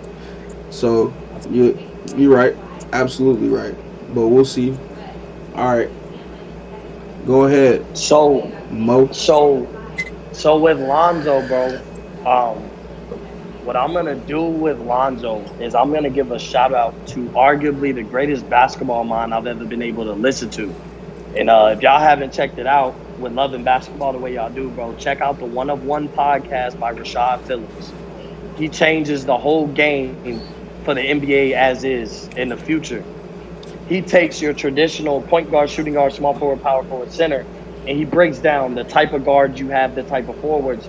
And so that made me look at Lonzo's game a lot different. Lonzo is a traditional guard. As he says, Ricky Rubio's type. He's not a true point guard. He's not the CP3 type. He's not a combo guard where he's going to score and make plays. He's a traditional guard, bro. He's a distributor. He's going to play defense, and he can run an offense. And so I think Lonzo's going to be perfectly fine. The only problem with Lonzo is he went number 2, and a guy who goes number 2, we expect superstar, consistent all-star aspirations. And LeVar Ball came out and basically my son's better than LeBron, and so all those antics made us look at Lonzo, and I don't think he got looked at fairly as what type of player he really is. So I think Lonzo's gonna be fine, bro. I think the Pelicans would be stupid to let him go. I think he's the perfect point guard to run with Zion and run that pick and roll with Zion and be able to dish to a flat out scorer like Brandon Ingram. So now you could overpay him, and that could be the difference where you value how much he's worth. So that makes a difference to me. But Lonzo, to me, bro, is a perfect, I'd take him as my point guard on my team to run my offense, bro. I don't need 20 points a game from Lonzo. Yeah. As much as he was the number 2 player coming out of UCLA, we expect 25 points a game in a Hall of Fame career. But that's not a fair evaluation of who Lonzo really was. And Dez said was, bro, he's becoming a better shooter. You see the improvement in his offensive game now. He's still young, bro. The dude's, 23 years old? Yeah. Bro, he has so much. He still has another 4 or 5 years before he hits his prime. Right. Yeah. You know what I'm saying? So, bro, imagine if he continues his improvement, and in his prime, bro, he's the guy we thought he was. We thought he'd be as soon as he came into the league. But ultimately, he'll make a couple All-Star games. I'm not sure. I think he may, make 1, maybe 2. On a lower year, maybe a couple players ahead of him got hurt. I think that'll be the easiest way for him to make All-Star game, but I don't want to say he'll never make one just because, bro, all it takes is the Pelicans' young talent to come into its own. And, 1 year, bro, eventually LeBron's not going to be in the league no more. Yeah. You know what I'm saying? Eventually James Harden's not going to be the James Harden we know. It's your Lukas and Zions and Ingrams and Tatum's and all them that are taking over the league. And let's just say 1 year, bro, 4 or 5 years down the line, the Pelicans are the 1 seed in the West. Bro, the 1 seed gets 3 players in the All-Star game typically. And if you look at the team right now, it would be Zion, Brandon Ingram, and Lonzo. Yeah. So I think that's something to consider. But I think Lonzo will be fine, bro. I think the Pelicans should keep him. And I think he's just the perfect guard, especially to run a pick and roll, bro. And he is 6'7". He's a good defender. He's 6'7". That makes a huge difference. And if he's going to continue to improve his shot and his offensive game, Lonzo will be fine. Whether he makes an All-Star game or not, I don't think that'll label him a bust because I just feel like he got unfair expectations. But with LaMelo, bro, I'm all in on LaMelo, bro. I bought the LaMelo hype. LaMelo is going to be an All-Star. All right, hey, LaMelo, bang, bust, or too early? Bang. Really? Yes. Bro, I know his first game, bro, he had 0 points. And I looked at it, and I'm like, bro, did I really buy into this guy? And he didn't score. But, bro, he's playing with seasoned guys like Terry Rozier, Devontae Graham, who's coming off a really good season. So, really, he's the third option at guard now as a rookie. But, bro, you look at his last 2 games, bro, he had a really good last 2 games for a rookie guard who's the third option at guard. He may be the third option on the team, but he's the third preferred guard to handle the ball right now with Rozier and Graham. Bro, I think LaMelo is going to be a star, bro. I think 5-6 years from now, he's going to be the best player from this draft. And I don't even think it'll be close. Really? I think he's going to reach his ceiling. I know who went number 1, Anthony Edwards. I think Anthony Edwards is going to be right there, though. I think he's going to be a great player.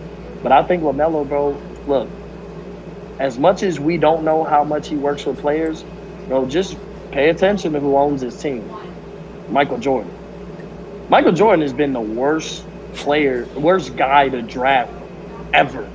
You've never seen an owner, a GOAT, whether you have him as the greatest player of all time, the second player, well, you've never seen a guy of that caliber do damage to the game and can't find talent.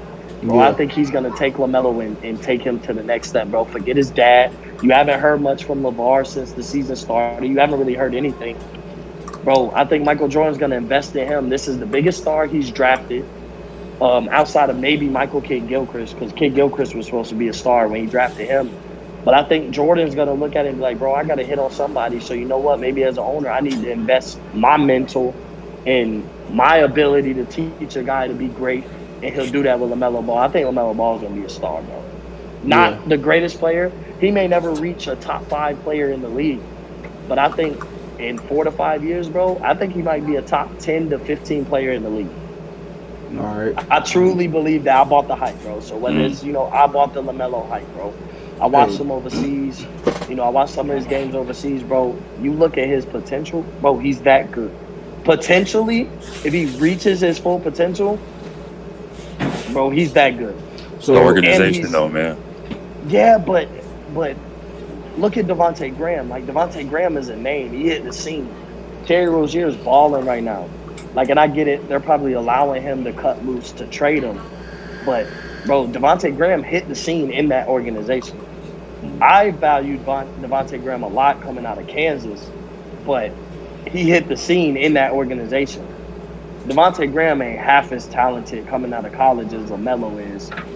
I think LaMelo's going to be a star, bro. I think he's going to be a bona fide star, bro, and be a consistent top 10 to 15 players in the league. I don't know if we'll ever consider him the best player in the league. I don't know if we'll consider him a top 5 player in the league. Maybe he'll have like a top 5 year, 1 year.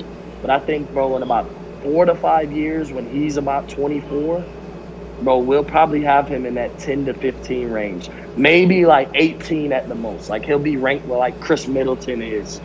Yeah. Where Chris Middleton, he's in the top 20, but barely. I think in 4 to 5 years, LaMelo at 24 to 25 years old, even before he hits his prime, could even be in the top 20. And I think if you're in the top 20 at 24 years old, bro, it's only up. And you have potential to be a bona fide star. Hey, they got Jason Tatum in the top 20, right? They should. People should. I don't know. I'm pretty sure he is. He should be, but at the same time, he's not playing remotely well right now either. So they're saying he's a second option right now. To be honest, because Jaylen Brown had a 40-point game. Nah, he still ain't better. He's averaging more, man. Jaylen Brown is balling right now. No, yeah, he's a hooper, but I don't think he's better than Jason. You break down Jason Tatum's, like, since he's been in the league, his rookie year, amazing.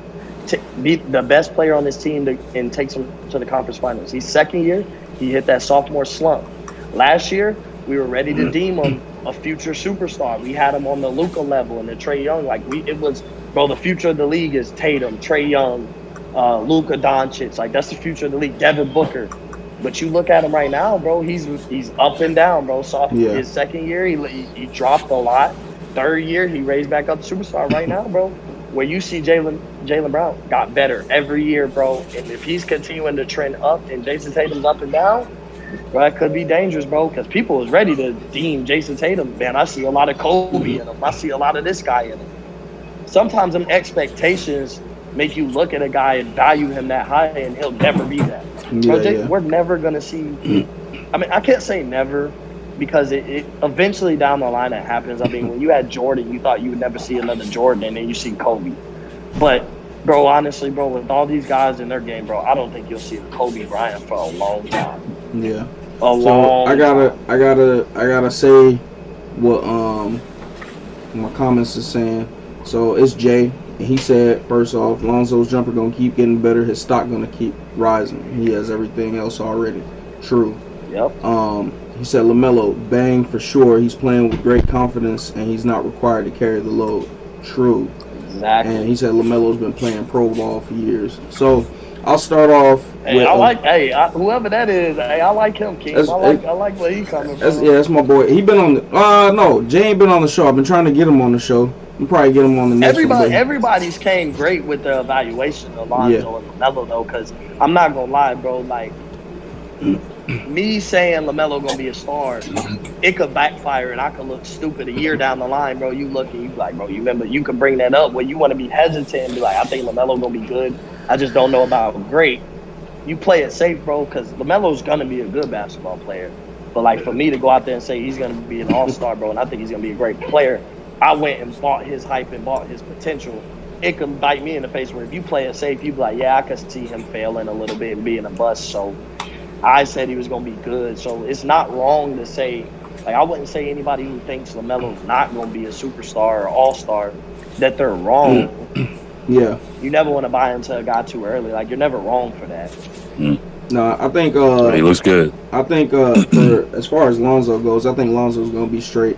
I think you're right. He's not a true point guard, and I always try to compare him to Rondo, but Rondo has old Rondo had like ridiculous court vision, and like he Rondo now. Yeah, but he's not as fast paced. You know, he ain't the same Rondo. Yeah. So, but Lonzo's that, to me, he's that good when it comes to reading the floor. And like everybody said, his shot's been getting better. So, not that he necessarily needs a shot because he has Zion Williamson and Brandon Ingram. Lonzo can get away with scoring, 12 to 18 points a night and still win games based off of his supporting cast. You know what I'm saying? So I like Lonzo, and I think Lonzo is going to be straight. And yeah, I do think that he needs to stay in New Orleans. As far as LaMelo goes, I'm not going to lie. For me, I almost wanted to fall off the bandwagon because before LaMelo, Daz and Ed, I mean, you were probably watching the show. I said it from the get-go. I like LaMelo, and I think LaMelo's the best brother, yada, yada, yada. That's always been because I watched LaMelo from when he had braces and was like, doing dumb shit. I've watched LaMelo grow up, and I watched him play. I watched the games that I could play. Not the games, but the recordings of the games in Lithuania and then the games in Australia. I watched all that, and I like LaMelo a lot. But he is based off of how I think he's going to play or how good I think he's going to be, he's just in a bad... not in the situation I would want him to be as the third option. And Terry Rozier ain't making it easy for him to be the number one option because Terry Rozier is balling out of control. Knows, yeah. He's only like, a rookie though, bro. That's the thing. He's 19. Yeah. No. I'm with you. I didn't expect him to come out like his first year and be, the greatest shit since sliced bread. But I didn't expect him to have a 0-point game his first game. But I did understand that he's trying to get a little comfortable. And he probably wasn't, super comfortable. It was his first NBA game. He still put up good numbers with the assists and the rebounds. And now it's just like he's getting more comfortable and he's getting better and he's becoming more reliable. But his shot looks ugly. But from the moment I saw LaMelo playing ball, I was like, that's a crazy shot. But he obviously practices it because that shit goes in. And he's been pulling up from half court since middle school. So, can I ask y'all something with the Ball brothers though? Is it fair to say they're not getting a fair evaluation because they were hyped up as stars? I'm not gonna necessarily say because part of it was that was all they did. That was all they did. But I'm gonna be honest, bro. If that's my kid and my kid is that good, well, I'm gonna say this: if my kid is the top player in the country in high school, and he could go play overseas at 16 years old, bro, I'm going to say the same thing about my son, bro. Like, I don't blame him at all. Bro, I'm going to promote my sons the same way, bro. When they're on that national, international stage and everybody knows who they are, especially in social media, bro, I'm going to say the same thing, bro. I'll say the same thing about my brother. Like, so I don't blame them, but I think they're not getting a fair evaluation of their talent because the expectation is best player in your draft class or bust. Yeah, no, that's personally because Lonzo was considered, like, people were looking crazy when Lonzo didn't go number one. But at the same time, bro, I didn't think Lonzo was the best player going into that draft. Now, I was dead wrong. I was dead wrong at who I thought was the best player in that draft. Because I had two names. I thought Malik Monk was the best player in that draft, and I thought Donovan Mitchell was the second best player in that draft. So I kind of hit on Donovan Mitchell being in there, but Malik Monk just made me look bad in evaluating talent because, bro, he's a bust. Nah, he was hooping in college. He was, bro, and I felt like, bro, like everybody forgot. Like, I'm like, bro, do y'all not pay attention? Bro, Malik Monk dropping 30 consistently in college, bro. And like 30 points a game in college is a lot, bro. These dudes don't score 120, 130 in a given night. Yeah. You know, we see Harden score 35, but his team put up 127, 128. Yeah. Where a guy's scoring 30 and his team only put up 80. Bro, that's almost half your team's points. So I thought Malik Monk, but I also thought Donovan Mitchell was better than Lonzo Ball from Louisville. I'd watched a lot of Louisville. Donovan Mitchell caught my eye that year. I don't know why, but that was the guy who caught my eye and had me watching Louisville basketball that year. So, I mean, I just think, bro, with the Ball brothers, bro, it's not a fair evaluation because it's like, bro, either you're the best player in this draft class or you're a bust because your dad said you were better than LeBron. Your dad said you're going to be the greatest thing since sliced bread. So that's why I feel like everybody got to slow down on the Ball brothers. No, yeah, I agree with you. I think that for Lonzo, yeah, I was one of the people who fed into the hype based off of his dad because I never really watched Lonzo play like that. Like, I started watching him when I heard about his dad, but I also started watching LaMelo when his dad was going all crazy or whatever. But I legitimately gave LaMelo like a look, you know what I'm saying, an evaluation, and I think that LaMelo is gonna be that guy. Like, definitely top 10 or 15 in the next couple years. Lonzo, he was aggressive when he was at UCLA. Yeah. Like, he was the number one option as well as playmaking. But it just didn't seem like it has translated, NBA. Yeah. He's not shooting much. He should. I'm sure the Van Gundy, I'm sure that he's telling Lonzo, like, hey, you need to shoot the ball more. Yeah, you know? But I feel like he needs to be more aggressive. And I think that's the start. Yeah. Maybe this year. Skip was saying, I don't know if it was like earlier this year or last year, but he was saying he likes the Ball brothers, but the one issue that they all have in Skip's eyes is that they play basketball like they're playing 2K. Like, they don't like live it. They just kind of they all approach it the same way. And I think if they change that, I was like, yeah, I kind of see that. Yeah. But I think they're growing in that regard, especially Lonzo, because I think he sees, I think his situation got real like this year. And I think he has to change. And what I love about Lonzo, bro, is he didn't sign an extension, which to me, all it says is whatever they offer him, he valued himself higher. And that's one thing, bro, I'm always for players getting paid, bro. Look, if you think you worth 5 years, $90 million, bro, don't take nothing less because there's somebody that's going to pay you that. So I do love the fact that Lonzo didn't sign the extension because from what I get from it is Lonzo felt like they were trying to underpay him and grab him before he's hot. And if he would have signed it, look at how he's playing, bro. He's playing really good basketball. Like, we can talk value and think he's worth $100 million over 5 years or he's worth $20 million a year, whatever. But ultimately, bro, I love for players to get paid, whether they got overpaid or not. So if he thinks they lowballed him, I feel like he approached. I want to know what I do. I kind of want to know what they offered him. Mm-hmm. But I feel like he looked at it like they lowballed me. So what I'm going to do is I'm going to go out here and ball, and I'm going to show you this is what I think I'm worth. So I'm about to go out there and play like what I'm worth, and we'll revisit this conversation later. Because he did say he wants to stay with the Pelicans. Like, that did come out that he does want to stay with them. So it's not that I'm trying to test free agency. He just felt like they undervalued him a little bit. And I'm all for that, bro. Get your money, bro. Yeah, I think he's a $10 to $15 million a year player. That's just me, though. It's tough, bro. I think he's worth 20, bro. Because 20 ain't nothing, bro. These dudes is getting paid. Bro, eventually we about to see dudes start getting paid by superstars getting paid by $50 million a year. Right now, 41. 41 is the highest right now. With Giannis? I think so. With Brian, I think Giannis, Brian. Whatever Giannis just signed the biggest contract as far as 5 years. It was $227 or something. Mm-hmm. Like, now per year, LeBron probably get paid because he signed a shorter contract.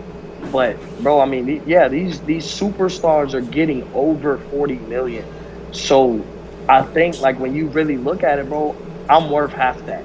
If I'm Lonzo Ball, I'm the third option on my team, and I'm gonna watch Zion get a $200-something million extension. Shoot, in 3-4 years, it might be $300 million. If I'm gonna watch him get that, bro, I'm worth half that. Yeah. If he could get 40, 45 million, I'm worth 20.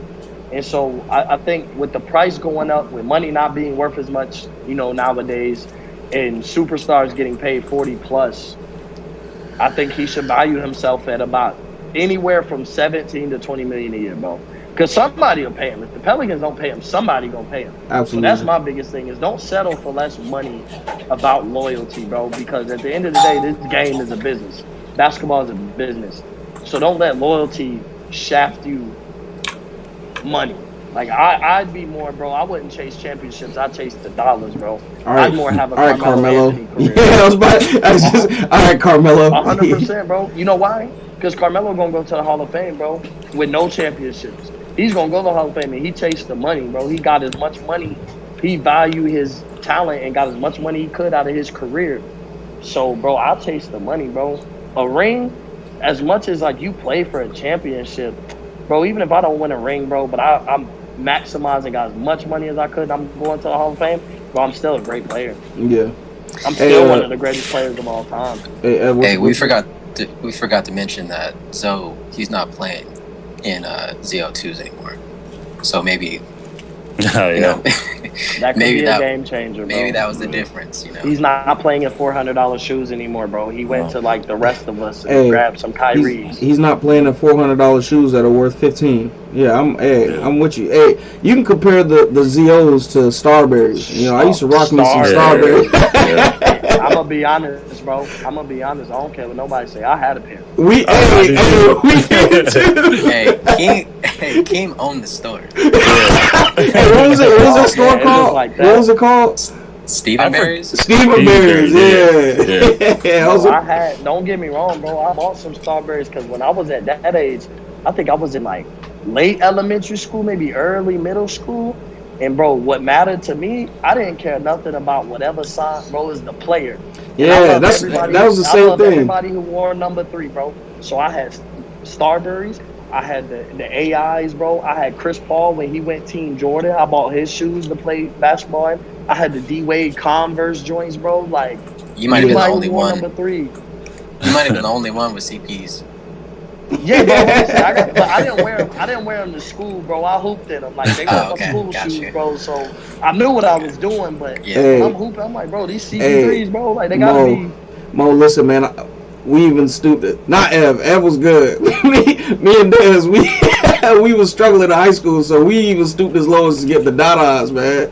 The Dadas with our name on the bottom of them, boy. Bro, I'm gonna be honest, bro. I went and got the Dadas, bro. I remember AAU. So they had the patent leather, bro. They had some orange and blue joints. Patent leather. Well, I thought them was the coldest thing I ever seen in my life, boy. Didn't they have the spinners on them? They had the spinners on them, didn't they? Nah, those was the Latrell Sprewells. Oh, that's right. Sprewells had the Hey, I grabbed them too, bro. They were shoes with spinners at the top of spinners. I grabbed them too. I didn't care what nobody said about me because I had, you know what I'm saying? They still bought me the Jordans and the high class Nikes, but like, bro, I went in the store and I'm like, bro, if I like them, I don't care. So I'll be wearing Dadas and Reeboks and Converse, bro. They can now, like, bro, you ain't gonna catch me in them now, bro. Nah. Yeah, was the AIs the one with the pump on the side of the shoe? Yes, bro. Yep. It's 100%. Like in between games, you like lose the game, you start pumping the shoe. He's like, bro, what's going on, bro? Yeah, but it was all about the players. Whatever player's name was attached to the shoe for me, like, especially when it came to basketball. But yeah, bro, I seen some orange and blue. Who had the Dadas? Who was the spokesperson for Dadas? Chris Webber. Yeah. Oh, okay. Chris Webber, bro. I guess Chris Webber started that Dadas, bro. The black and gold ones, all that, bro. Them was his. Hey, my boy Jay, he said Terry getting traded by the deadline. I just had to bring that up from a while back, but we'll see. And he said, I wouldn't be surprised. Hey, Dez, is Dame GCA your nephew? Yeah, that's Dame. Oh, okay, that's Dame. He said Lakers don't give young players a chance to develop. They do until LeBron gets there.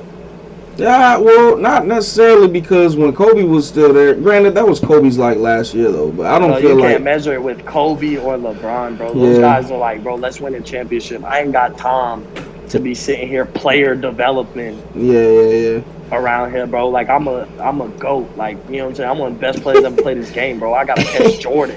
Hey, Kobe made it known he was chasing Jordan, and so did LeBron. Like, yeah. bro, those guys were chasing GOAT status, bro. I'm not gonna sit here and play with a rookie. If he's not ready to play, bro, get rid of him. There's nothing wrong with that. LeBron wanted to trade everybody for AD. He got a ring for it. Nothing wrong with it. He got a ring out of it, bro. Like, you could Most devalue the expensive ring and the ring bubble or whatever, in bro, history. but Hey, he got rid of all those guys for a ring. Jay said, "Dada's y'all out of pocket," and he said, "What y'all know about the Starberries? I was killing those." Hey, Jay from New York, so I know you was messing with them Starberries, yeah. bro. Oh, yeah, bro. Yo, if he didn't have Starberries on, he had Tim's on. Bro. He had the court with some damn Timbs Bro, on. if it was warm outside, he probably rocked his Starberries. If it was cold outside, he rocked his Timbs, bro. Yeah, man. That's that New York Hey. stuff, bro. They rock Mhm. J's, Tim's, and then anybody from New York they support. So he probably definitely supported the Starberries, and then he got his J's or Tim's on any other time of the year. All right, so I'm gonna ask. I know we have more numbers on here, but I'm gonna ask this, and I'm gonna shorten the amount of people just because I gotta go. But so all-star predictions. So I want 2 guards, 2 forwards, 2 centers. Out of each I guess I say conference? 3. Yeah, 2 guards. Yeah, two, and 2 out of each conference. Oh, that's easy. Go ahead, Mo. You got it. LeBron James. LeBron At James. what? At what? Forward. All right. So my 2 forwards is LeBron James and Anthony Davis. My center, I'm gonna go Jokic. Okay. And my 2 guards out the West, I'm gonna go out on a limb. I'm gonna go Luka, and I'm gonna go Chris Paul. Ooh, really? Out the West. Really? I'm gonna go Chris Paul, bro. Yep. Okay. I'm gonna go Luka though. I'm gonna give him his respect, bro. Yeah, for sure. But I'm gonna go Chris But Paul, Chris bro. Paul? I Okay. think Chris Paul, bro. That impact, like I know Devin Booker is the name, and you know CP3's getting older, but bro, what CP3 doing, bro? They have the best record in basketball right now. It's not a coincidence Chris Paul goes to Phoenix and they have the best record in basketball right now. And I know it's early, but you look what he did with OKC, bro. So I think it's about time to get his respect. I think he might get enough votes to start. So I'm gonna go Chris Paul and Luka at guard, LeBron at AD at forward, and I'm gonna go Jokic at center. Out the East gets tough, bro. I'm gonna go Trae Young at guard. Ooh, I'm gonna go Trae Young and Ben Simmons at guard. I'm gonna go Giannis and Jason Tatum at forward. I'm gonna play it safe with Tatum. I'm gonna still think he gets the popularity vote because that's what it is, bro. We vote for the starters. So I'm gonna still go Giannis and Tatum. At center, I'm gonna go Joel Embiid. All right. Okay. I'm a I'ma little shocked right now. bro. Cause it ain't just Why? about popularity. It's about. For me, I got people in my head who I feel like are better players than Then who? Wait, it ain't my turn yet. It's not my turn yet, Mo. I want to hear you. I'm sorry. But I'm not going to break down why I think each guy, bro. Like, I think Trae Young gets the nod at point guard. And I'm going to go – who'd I say? I said Trae Young and Ben Simmons. Ben Simmons. yeah, he's still Ben Simmons, bro. So I'm going to go them two. Yeah, Giannis and Tatum and Embiid at center. Embiid. Hey Jay, I wanna, everybody who's in the watching the stream right now, I wanna hear y'all's opinions to who y'all got at the top 5, starting 5 for each team, each conference for the All-Star game. All right, Ev, go ahead. I think for the West, I think it's gonna be the same as last year. It's gonna be James Harden, Luka, and you got LeBron. I'm gonna go with Kawhi and Davis at center. On the East, I got Giannis. I'd say. I feel like Bam. I know. Okay. I'll say Bam. At forward, or Is he center?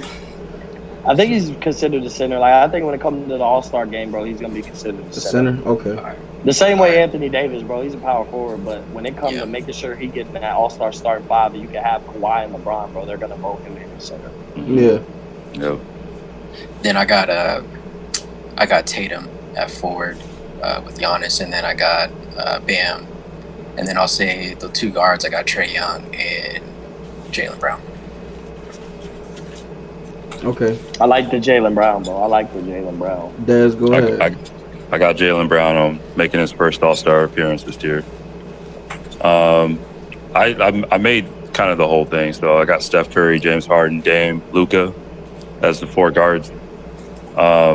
Devin Booker, he might get spotted again, which sucks. But LeBron, Kawhi, AD, I think Zion might make his first All-Star appearance this year. But he has to be healthy. Yeah, look at him. Yeah, look at him. No, ain't no hold on. Dez, you just fucked them all the way up right there. No. You didn't even say a name. But I really just thought about who I ultimately just disrespected. Who? Bro, I'm taking Tatum out, bro. I got KD at the forward. Yeah, that's exactly who. That is exactly who I was gonna. KD and Giannis, bro. I'm tripping over here, bro. I forgot because KD been hurt for so long. Yeah. Bro, When you didn't say KD, I'm sitting here like, wow. Hey, you too, Ev. I was like, really? I forgot, bro. I'm looking at last year. Yeah, that's exactly what I was thinking of, bro. I got KD, bro. Tatum can go. I'm sorry. I forgot. Yeah. KD, bro, you're the second best player in the league in my eyes, bro. So I disrespected you. I was like, what? Okay. Yeah, I forgot, bro. Yeah, KD's replacing Tatum. I'm sorry. All right, go ahead, Dez. So Zion, this is all West. So PG, Brandon Ingram, I got Jokic, and then Donovan Mitchell. That's I don't know how he's going to get in, but I feel like he's going to get in. On the East, you got Trae Young, Kyrie, Jimmy Butler, Ben Simmons, KD, Jaylen Brown, Joel Embiid, Giannis, Jason Tatum, Bam. And I got Sabonis making it. Okay. Yeah. He been balling, bro. Yeah, if I would have went with the whole team, bro, all those guys would have made it. But I was just going with the starting five. But I disrespected KD, bro. I got to go back on that. Bro, Tatum got to go, bro. I got KD. For disrespecting KD, I feel like there should be a way for me to kick you off the show. But I'm just kidding. Yeah. All right, hey, I'm going to read. Hey, we cutthroat over here, dog. Pull the plug. Bro. If you would have kicked me off, I wouldn't have been upset, bro. I wouldn't you would have messaged me, hey man, why you kick me off? Hey, you left out KD, bro. If you would have said that, I'd have been like, you know what, bro, I deserved it. I looked like an idiot on the live stream, bro. Let me fix what I got going on. All right, hey, Jay said for his East starting five, he got Kyrie, Trae Young, KD, Giannis, and Embiid. That's it. Yeah, and then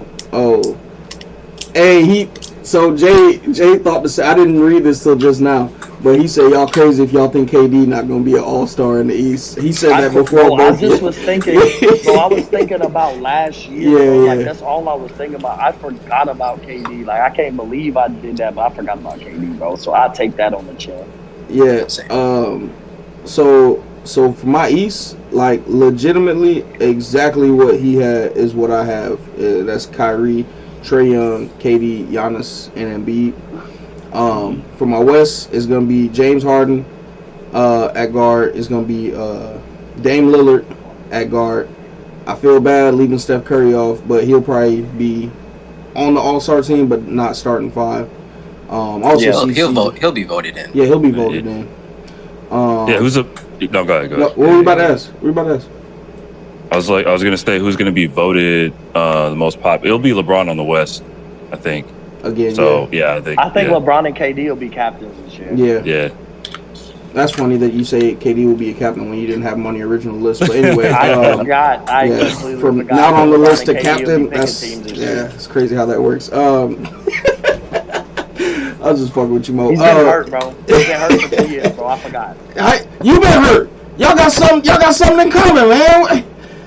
It doesn't matter. I'm not on the NBA stage, bro. I deal with my injury every day, bro. I forget about without professionals. Out of sight, out of mind, bro. Yeah.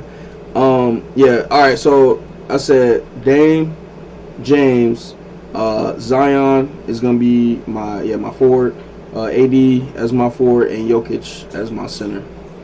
So I think the only difference, or the main difference between all y'all's is I got Dame in my starting five. So, bro, you got Zion here starting five, bro. Heck yeah. You lost your mind, bro. Hey, you know what? I'm sorry. I apologize. I'm gonna take Zion out and I'm gonna put Brandon Ingram in.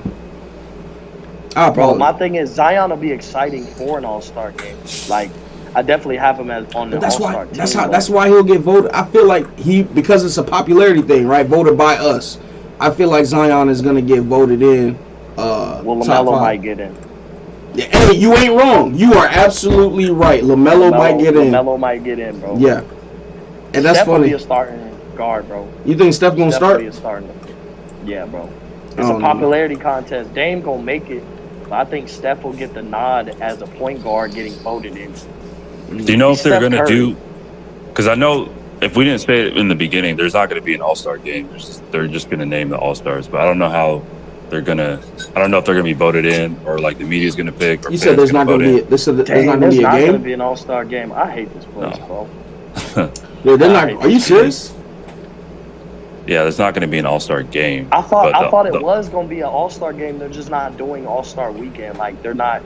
I thought they're going to play the game and do the dunk contest, but they're not doing the whole shebang where people can come in and watch. I'm pretty sure they're doing the All-Star game, though. Hey, I hope so. I guess we're going to find out, but I really hope so. They can't shaft us to that, bro.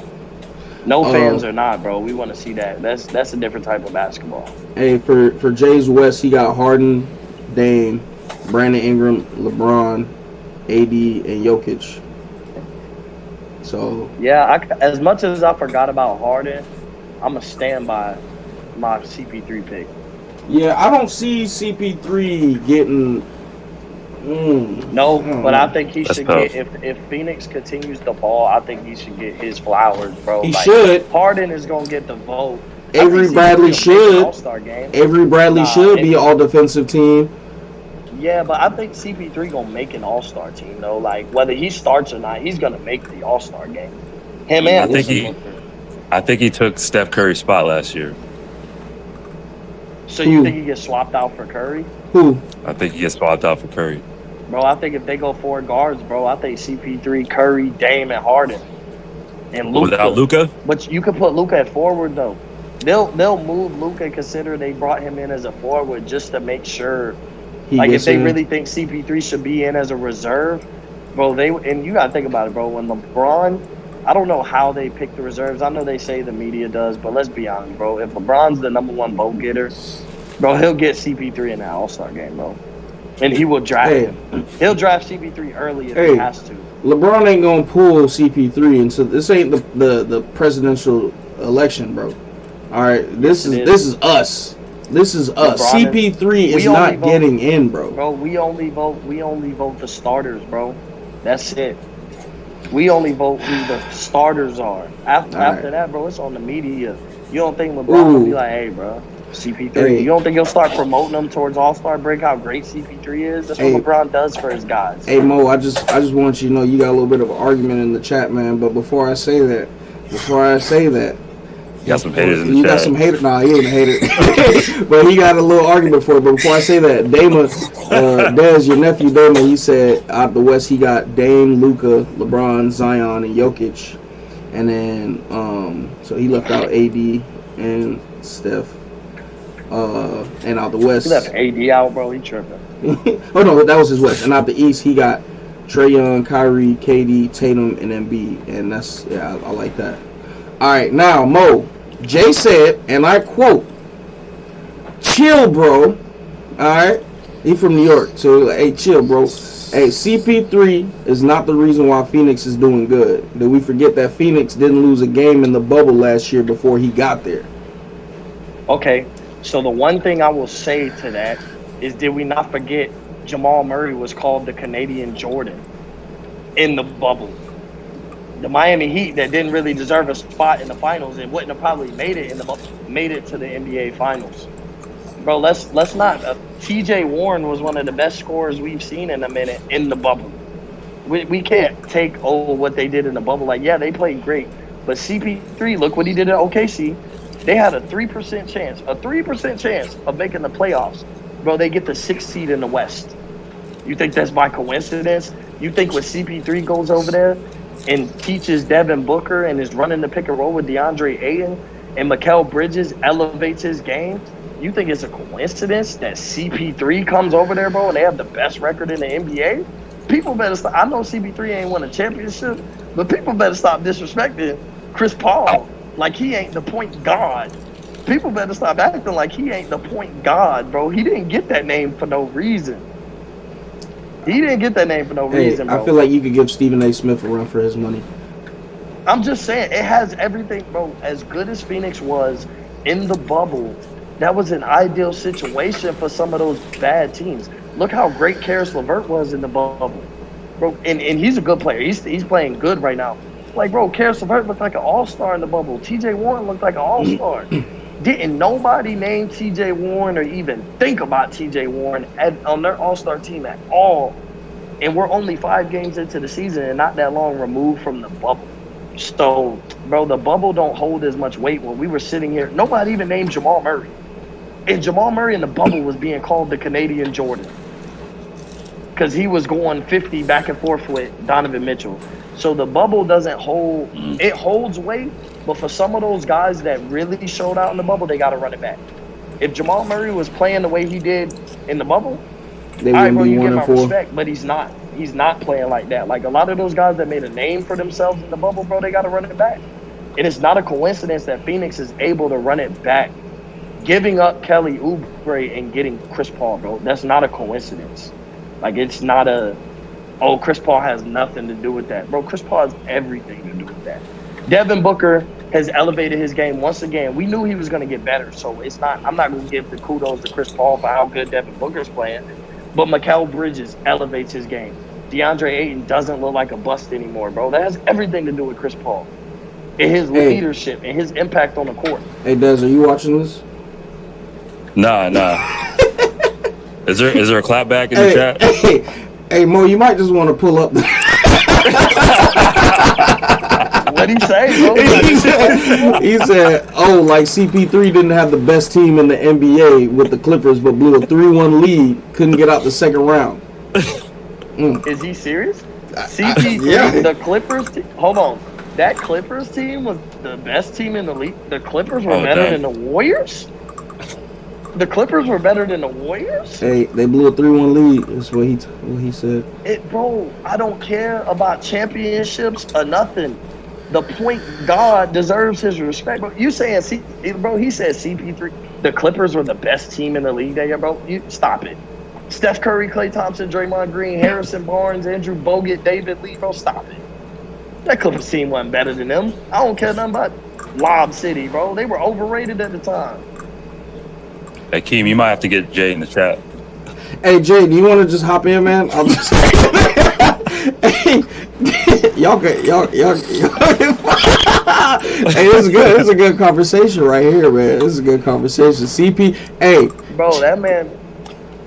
Des, change the logo on our video to CP3. Up to the point of what he's been saying. Up to the point, bro, he's been saying like comments and valid stuff. No, it ain't no disrespect. It's basketball. It's not disrespect. No, I'm just saying, like, bro, I'm not gonna say he doesn't know what he's talking about, because, like, bro, up to this point, bro, his comments and stuff been on point. Like, yeah, bro, I agree with what he talking about.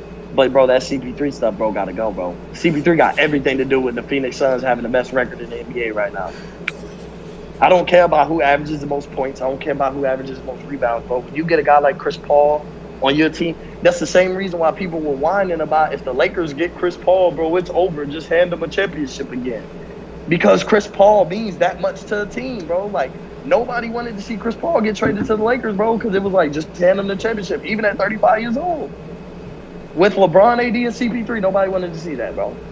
Because they know Chris Paul is the point guard, bro. We could talk about Steph Curry and Dame Lillard and Luka Doncic and whoever we want, bro. Chris Paul is the point guard, bro. He said, chill, my guy. CP3 doesn't and never had a winning mentality. But he's the best point guard of this generation. It's not even close. True point guard or overall? Because True point guard. Because I hold Rondo to a very high regard, man. You what? You lost your mind. He said keep this mentality in 2 weeks when Phoenix 500. I don't care about a winning mentality. Everybody can't be LeBron, bro. Everybody can't be LeBron. I hope he's not a Steph Curry fan because them bums looking real suspect over there. Hey, man. Hey, I ain't say nothing. I ain't say nothing. I'm just saying. I ain't say nothing to you. He's not a huge Steph Curry fan and values how great Steph Curry was when he loses his sidekick and they look horrible. That ain't Steph Curry's fault, though. He said, yeah, you got CP3 as the best point guard of all time with nothing to show for it. I didn't say he's the best point guard of all time. I say he's the best point guard of this generation. He's not the best point guard of all time. But he's not Magic Johnson or Isaiah Thomas. But he said best point guard with nothing to show for it. So I think this generation. Yeah, I don't care about championships. Got to stop weighing on how great players have been. You've got to stop weighing everybody on championships, bro. Everybody is not Kareem, Jordan, LeBron, Kobe, Shaq, bro. Like, championships got to stop mattering for certain guys, bro. That's why Charles Barkley doesn't get the love he should get as great as he was, bro. Because it's all about championships, bro. It's not always all about championships. Look at CP3 and his impact, bro. The Hornets would have been irrelevant without CP3 back in the day. The Clippers would have been irrelevant without CP3. The Thunder had a 3% chance of making the playoffs last year. CP3 goes there under the 6th seed in the Western Conference, the oh-so-great Western Conference. Bro, the Suns, CP3 there, it seems like a common factor of teams being relevant is Chris Paul. He said, I'm a Knicks fan. And he put, like, the queasy Oh, that's face. even worse. He said, but a basketball fan. I get it. But he said what he needed to say, bro. He's a Knicks fan. He said what he needed to say, bro. He's a Knicks fan. Ev, what were you going to say? I was just going to say, CP3, he's been really good regular season-wise, consistent, but it has not translated in the playoffs. And the playoffs is when you make a name for yourself, and it just doesn't seem like Chris Paul. I mean, I don't know if you went into a game thinking, Chris Paul is going to be better than Steph Curry, or he's going to be better than, Damian Lillard, or, I don't know if CP3 is that good. He's definitely a second guy, but I don't know. It doesn't seem like he's that. I wish he didn't get injured. I wish he didn't get injured when he was on the Rockets, just so he could have actually gotten a chance to see what he can actually do. Going to the finals I think that was his last opportunity. Yeah. Yeah. You talking about when the Warriors beat him? Point guard. I do like the respect for him. Yeah. I do. Bro. All right. I think because he doesn't get championships, bro, is why people devalue Chris Paul, but bro, there's some players who get the benefit of the doubt. Bro, one championship Steph Curry won. You really think about it, everybody each round got hurt. Everybody's best player got hurt that year that Steph Curry went all the way up to the finals when he played no Kyrie, no Kevin Love, a LeBron James team with J.R. Smith. So, I mean, let's just that's my thing, bro, is bro, championships don't tell the whole story, bro. When a guy goes to a franchise and makes them that much better and has the impact right away, well, I gotta give him his credit, bro. And he is the point guard. With championships, I pay more attention to finals MVP. That's just me, though. But even with championships, that's when you start ranking guys on greatest of all time lists. championships would matter if I said Chris Paul was the greatest point guard of all time. But, and I don't know if he's better than Curry overall, but like, they're two different players. Like, I can't say he had a better career than Curry, but they're two different type of point guards, though. Like, Curry, the new age shooting point guard, where Chris Paul was the true, definition of what a point guard is. He was the Magic Johnson and Isaiah Thomas of this generation. And Steph Curry came along and changed the whole way point guard gets played. And that's where your Currys and Lillards and, you know what I'm saying, even Harden being contemplated as a point guard, that's where that comes in. But as far as a true point guard, bro, Chris Paul is one of the greatest true point guards of all time. All right, hey, I gotta cut this short.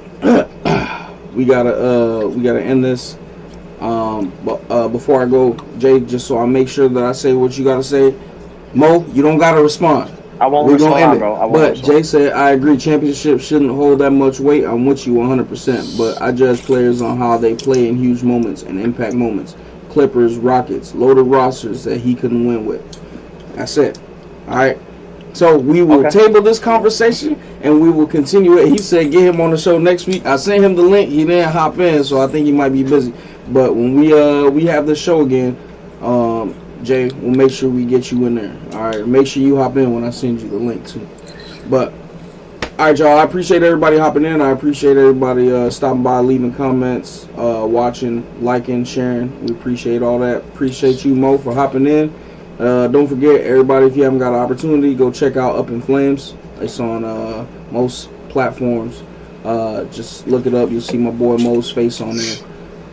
It was a good conversation today. We had some good topics, and we'll catch y'all on the flip side. Step back 3 out. All right, Mo. All right, bro. All right, y'all. All Good right, meeting you, man. Yeah, hey, appreciate y'all having me on, bro. Yep. Yeah, for sure. sir. Yep. That was cool. All right.